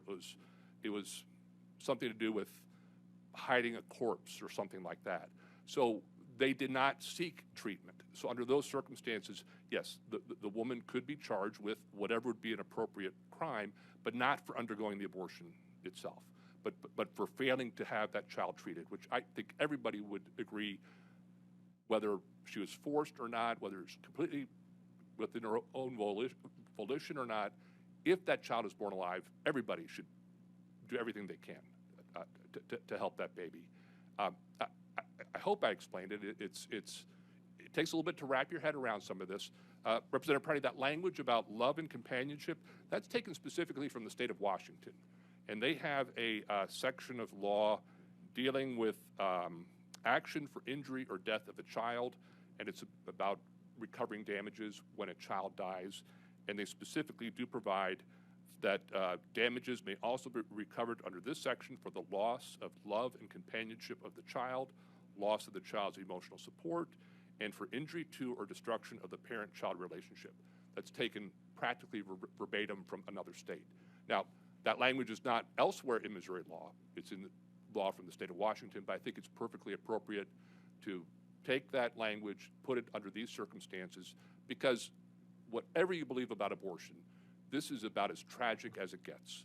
To have that abortion, to have that baby born alive, all those things is just about as awful as it could be. And I think that if someone is inciting the woman, Representative Losco, your question, that's taken from court cases that say you can't incite a riot. Okay, that's not protected speech. You can't yell fire in a theater. That's where this language is taken from. And I think it does work. You could write a book and publish a book that tells someone how to self-induce with an abortion, and that's protected speech. But inciting them to buy pills, to take pills, and there's a criminal act involved with that, then that is not protected speech, or may not be protected speech. So I think it does work here. All right. Thank you, Mr. Lee. Chairman, I hope that helps explain a little bit. Yeah, appreciate it. And I'm happy to talk to anybody else offline. Any questions for this witness? Representative Prouty? Thank you. To inquire, and I'll try to be brief as possible. So I want to go back to where it says knowingly at subsection 1, knowingly, recklessly, or negligently causes the death of a child who was born alive during or after an abortion or, okay, I fleshed that out just by reading it out loud. Okay, and then you said, so for the loss of love, I get if the mom dies. How I also read this is that obviously this type of situation, as you described, can cause tremendous amount of hardships. Let's say, the baby survives. There are some oxygen issues. The child needs, is then of special needs, which is something that I've actually heard of personally. And those types of things cause strain on a marriage, and the husband leaves. So no one dies. Or let's say that the baby does die. Things kind of go downhill for the marriage pretty quickly afterwards, and the husband leaves. So none of the adults in the situation dies. Does the mom or whomever then get to sue because they've lost love in this situation? Well, you have to go to the preceding subsection or subsections. Let's say, did the husband or the boyfriend or the father of the baby? Yes, because it says her partner. It says spouse, partner, parent, child. Did he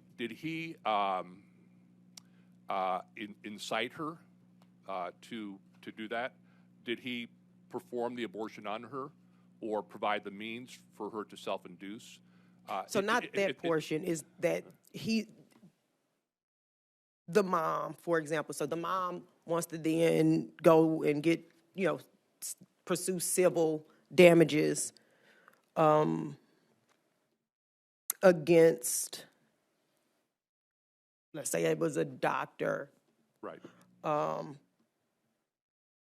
Under these circumstances. The husband leaves, or partner it says partner. The partner leaves. She then can she then, and how I'm reading it, she then sues the doctor because she lost love or companionship? Yeah, that in and of itself is not, because the boyfriend, the partner, the husband would have to have been involved with some aspect of the preceding part here in subsection 4. Let's say that he was the one who knowingly, recklessly, or negligently caused the death of the newborn child. Then the answer to you is yes. Let's say that he was the one who performed or induced the abortion on her. Then the answer is yes. But if he didn't do any of those things, then he doesn't come under. It doesn't come under here. Now, would he be liable for child support for the other children that they may have, or those types of things? Yeah, but that's already exists in law now. Mm-hmm. So he would have to have been some part of the unlawful activity. All right. But just leaving her in and of itself without having been involved with the abortion would not make him liable, if that's the question that you're asking. No. So it's not the liability part. It's that section that describes who can bring suit against one of the people who were involved in the abortion. So it says damages for injury or death may be recovered for, including, and it goes on, and it says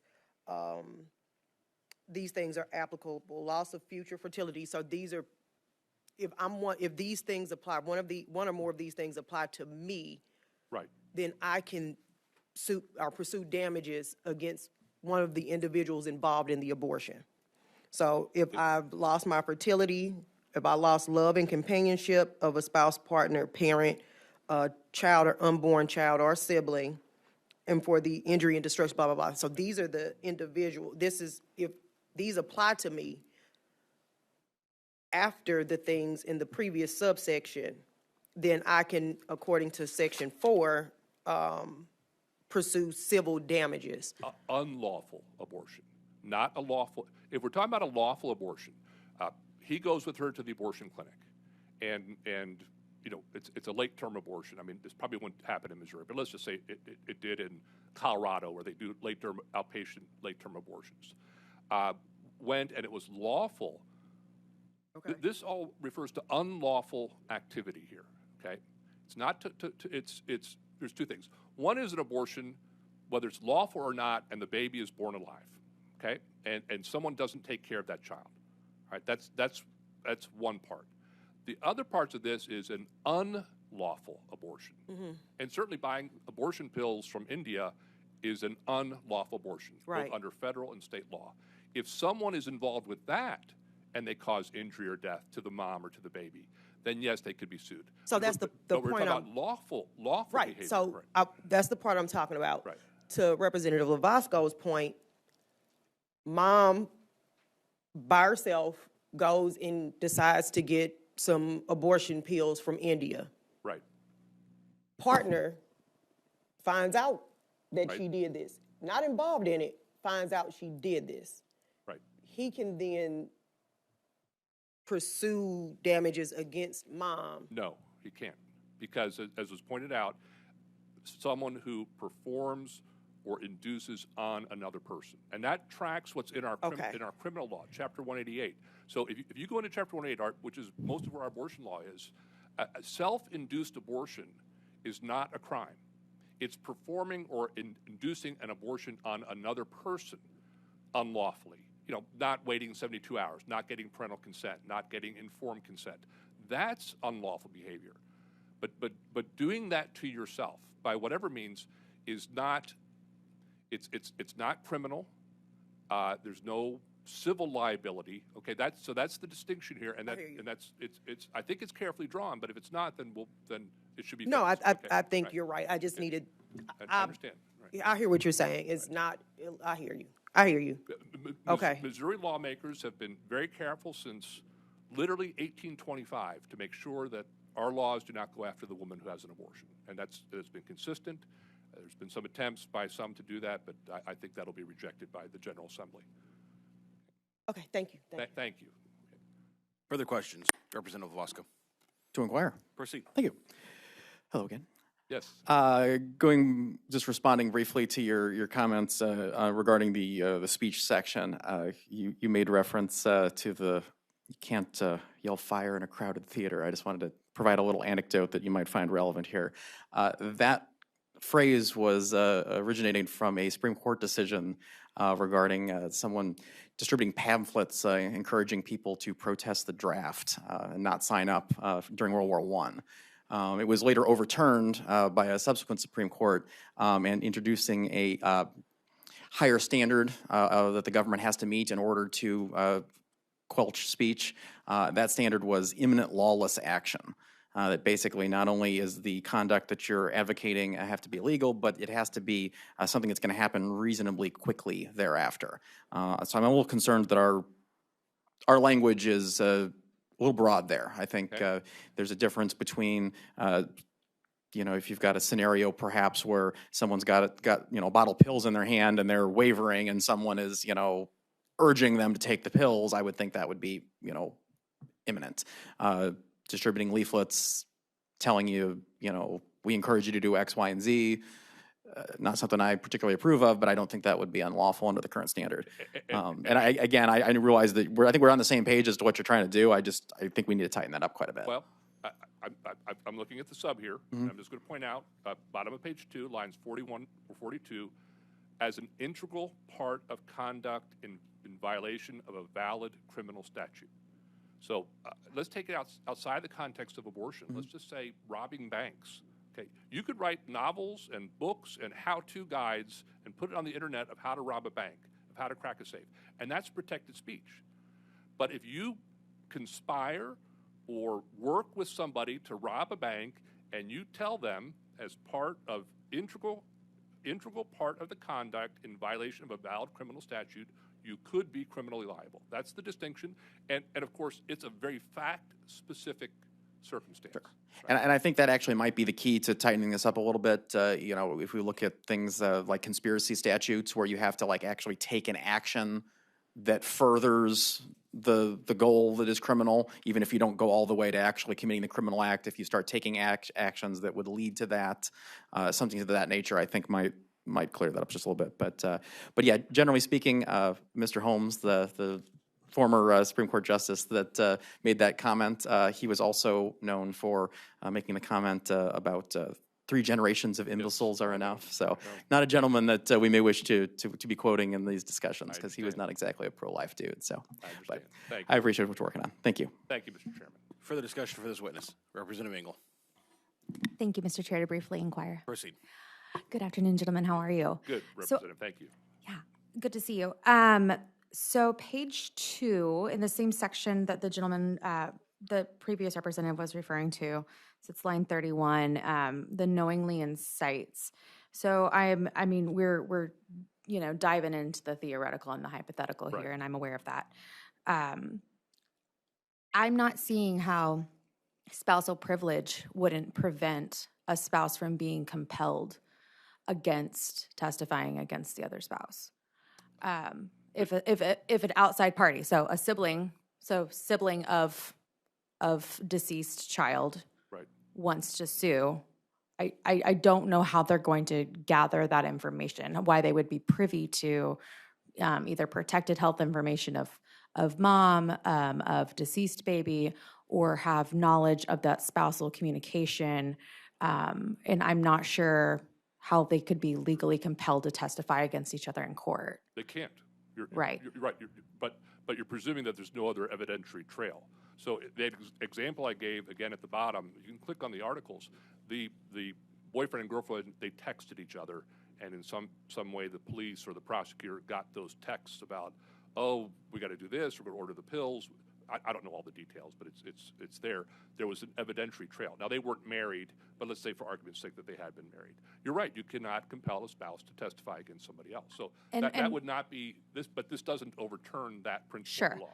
So, in spousal communication, so I've been married for 13 years. I've been with my husband for 18 years.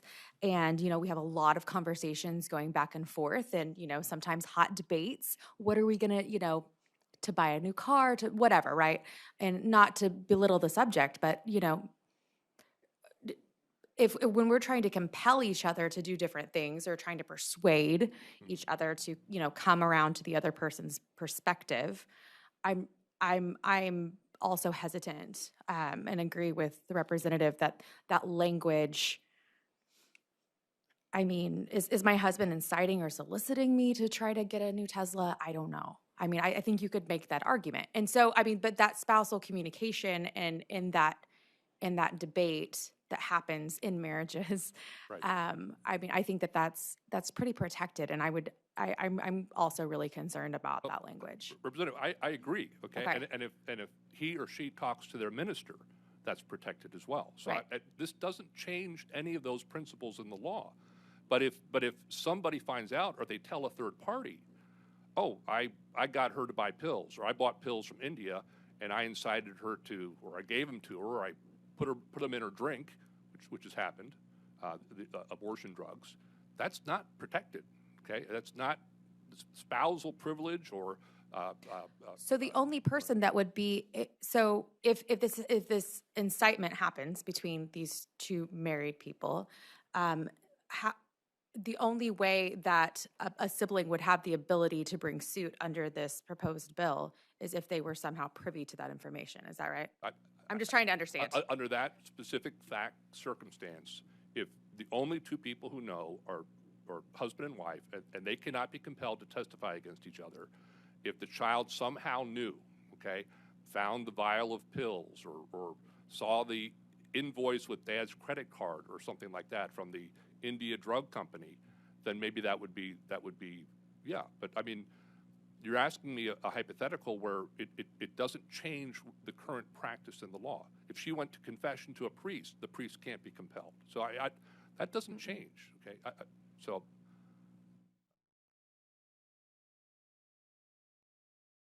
Okay, thank you. okay, thank you. Right. Chairman, if there's nobody else, I'm happy to. Thank you, Yeah. Mr. Lee. Thank you very much. Okay. All right, we'll have the next witness in favor. Make sure you fill out a witness form and state your name. Proceed when ready. Mr. Chairman, members of the committee, my name is Patty Skane. I am a registered lobbyist for Missouri Right to Life. We are here in support of House Bills 1593 and 1959. We do know that babies do survive abortions. There's limited information about the numbers because most of these babies are left in a pan or on a table until they stop breathing, and then they are counted as an abortion.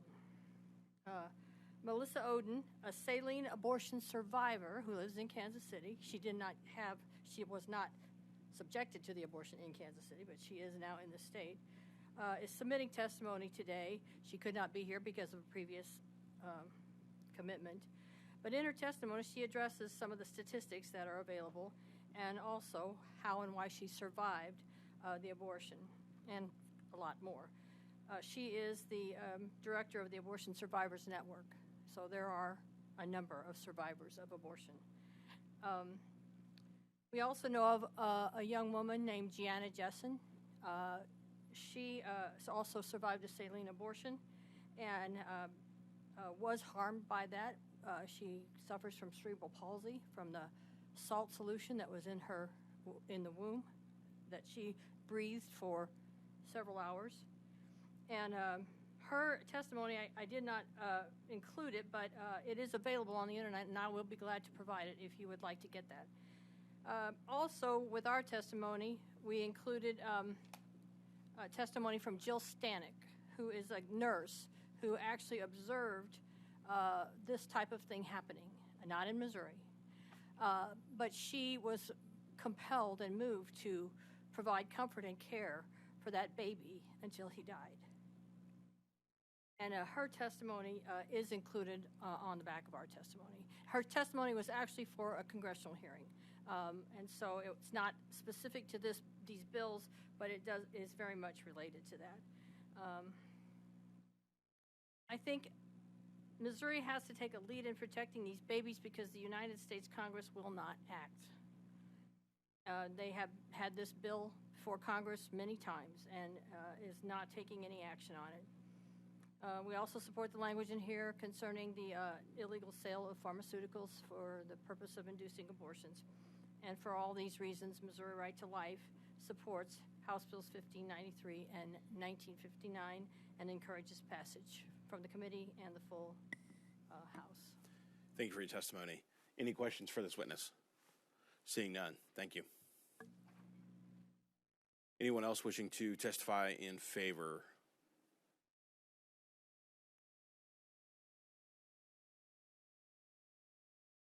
Please state your name and proceed when ready.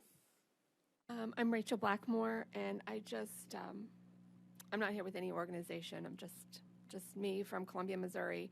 And I just think life is so sacred.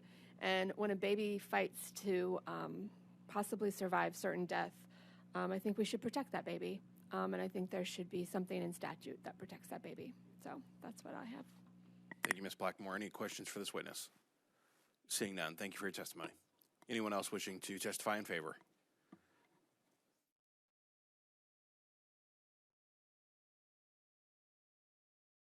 Please state your name and proceed when ready. Thank you. My name is Mitch Hubbard.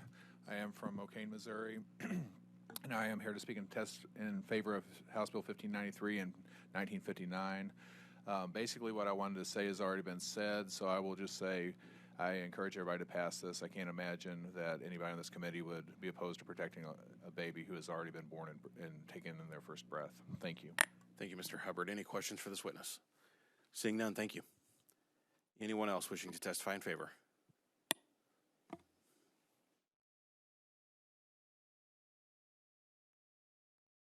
Hello, my name is Jennifer Gore, and I'm here on behalf of Concerned Women for America of Missouri to testify in support of House Bill 1593 and House Bill 1959. Very simply put, a child that was once destined for abortion should not automatically be given a death sentence. If they survive, he or she should be offered the same standard of care as every other child born at that stage of development. Thank you. Thank you. Thank you for your testimony. Any questions for this witness? Seeing none, thank you. Anyone else wishing to testify in favor?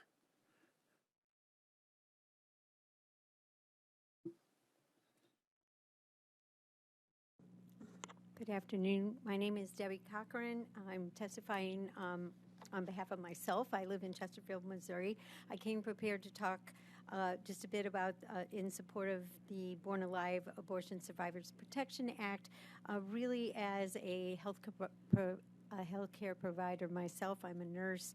I believe that any provider knowingly witnessing the birth of a living child at whatever gestational age has a responsibility to render care consistent with established care standards to maintain life. But upon hearing some of the discussion today, I had some additional thoughts that I wanted to share. I served for 6 years as the National Director for Shared Pregnancy and Infant Loss Support. It is a national organization caring for perinatal loss and families that have gone through that. One of the things that we practice and we teach and educate on is, in that circumstance, every member of the family suffers a loss of someone different. So that conversation about the loss of a parent, of a child, of a sibling, there is definite, while it's somewhat difficult to quantify that, there is a lot of information documenting what we would call complicated loss and unresolved grief that people do carry with them through life, causing some consequences, depression, anxiety, PTSD. So I just thought that might be relevant information to share since some of the conversation was focused on that topic.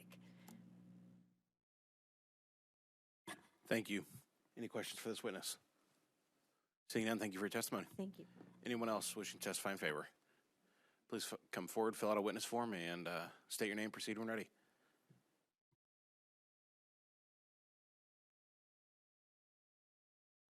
My name is Chris White, and I'm in support of these two bills and agree that a child born alive during or after an abortion or attempted abortion shall have the same rights, privileges, and immunities as any other person and resident of Missouri, including any live-born child.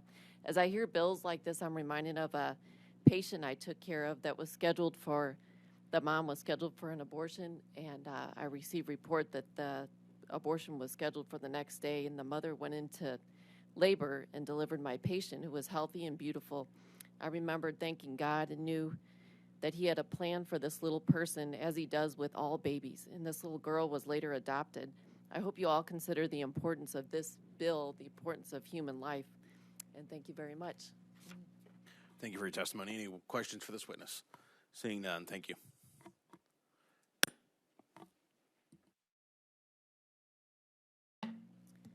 Mr. Chairman, members of the committee, Jamie Morris of the Missouri Catholic Conference, here to speak in favor of House Bills 1959 and 1593.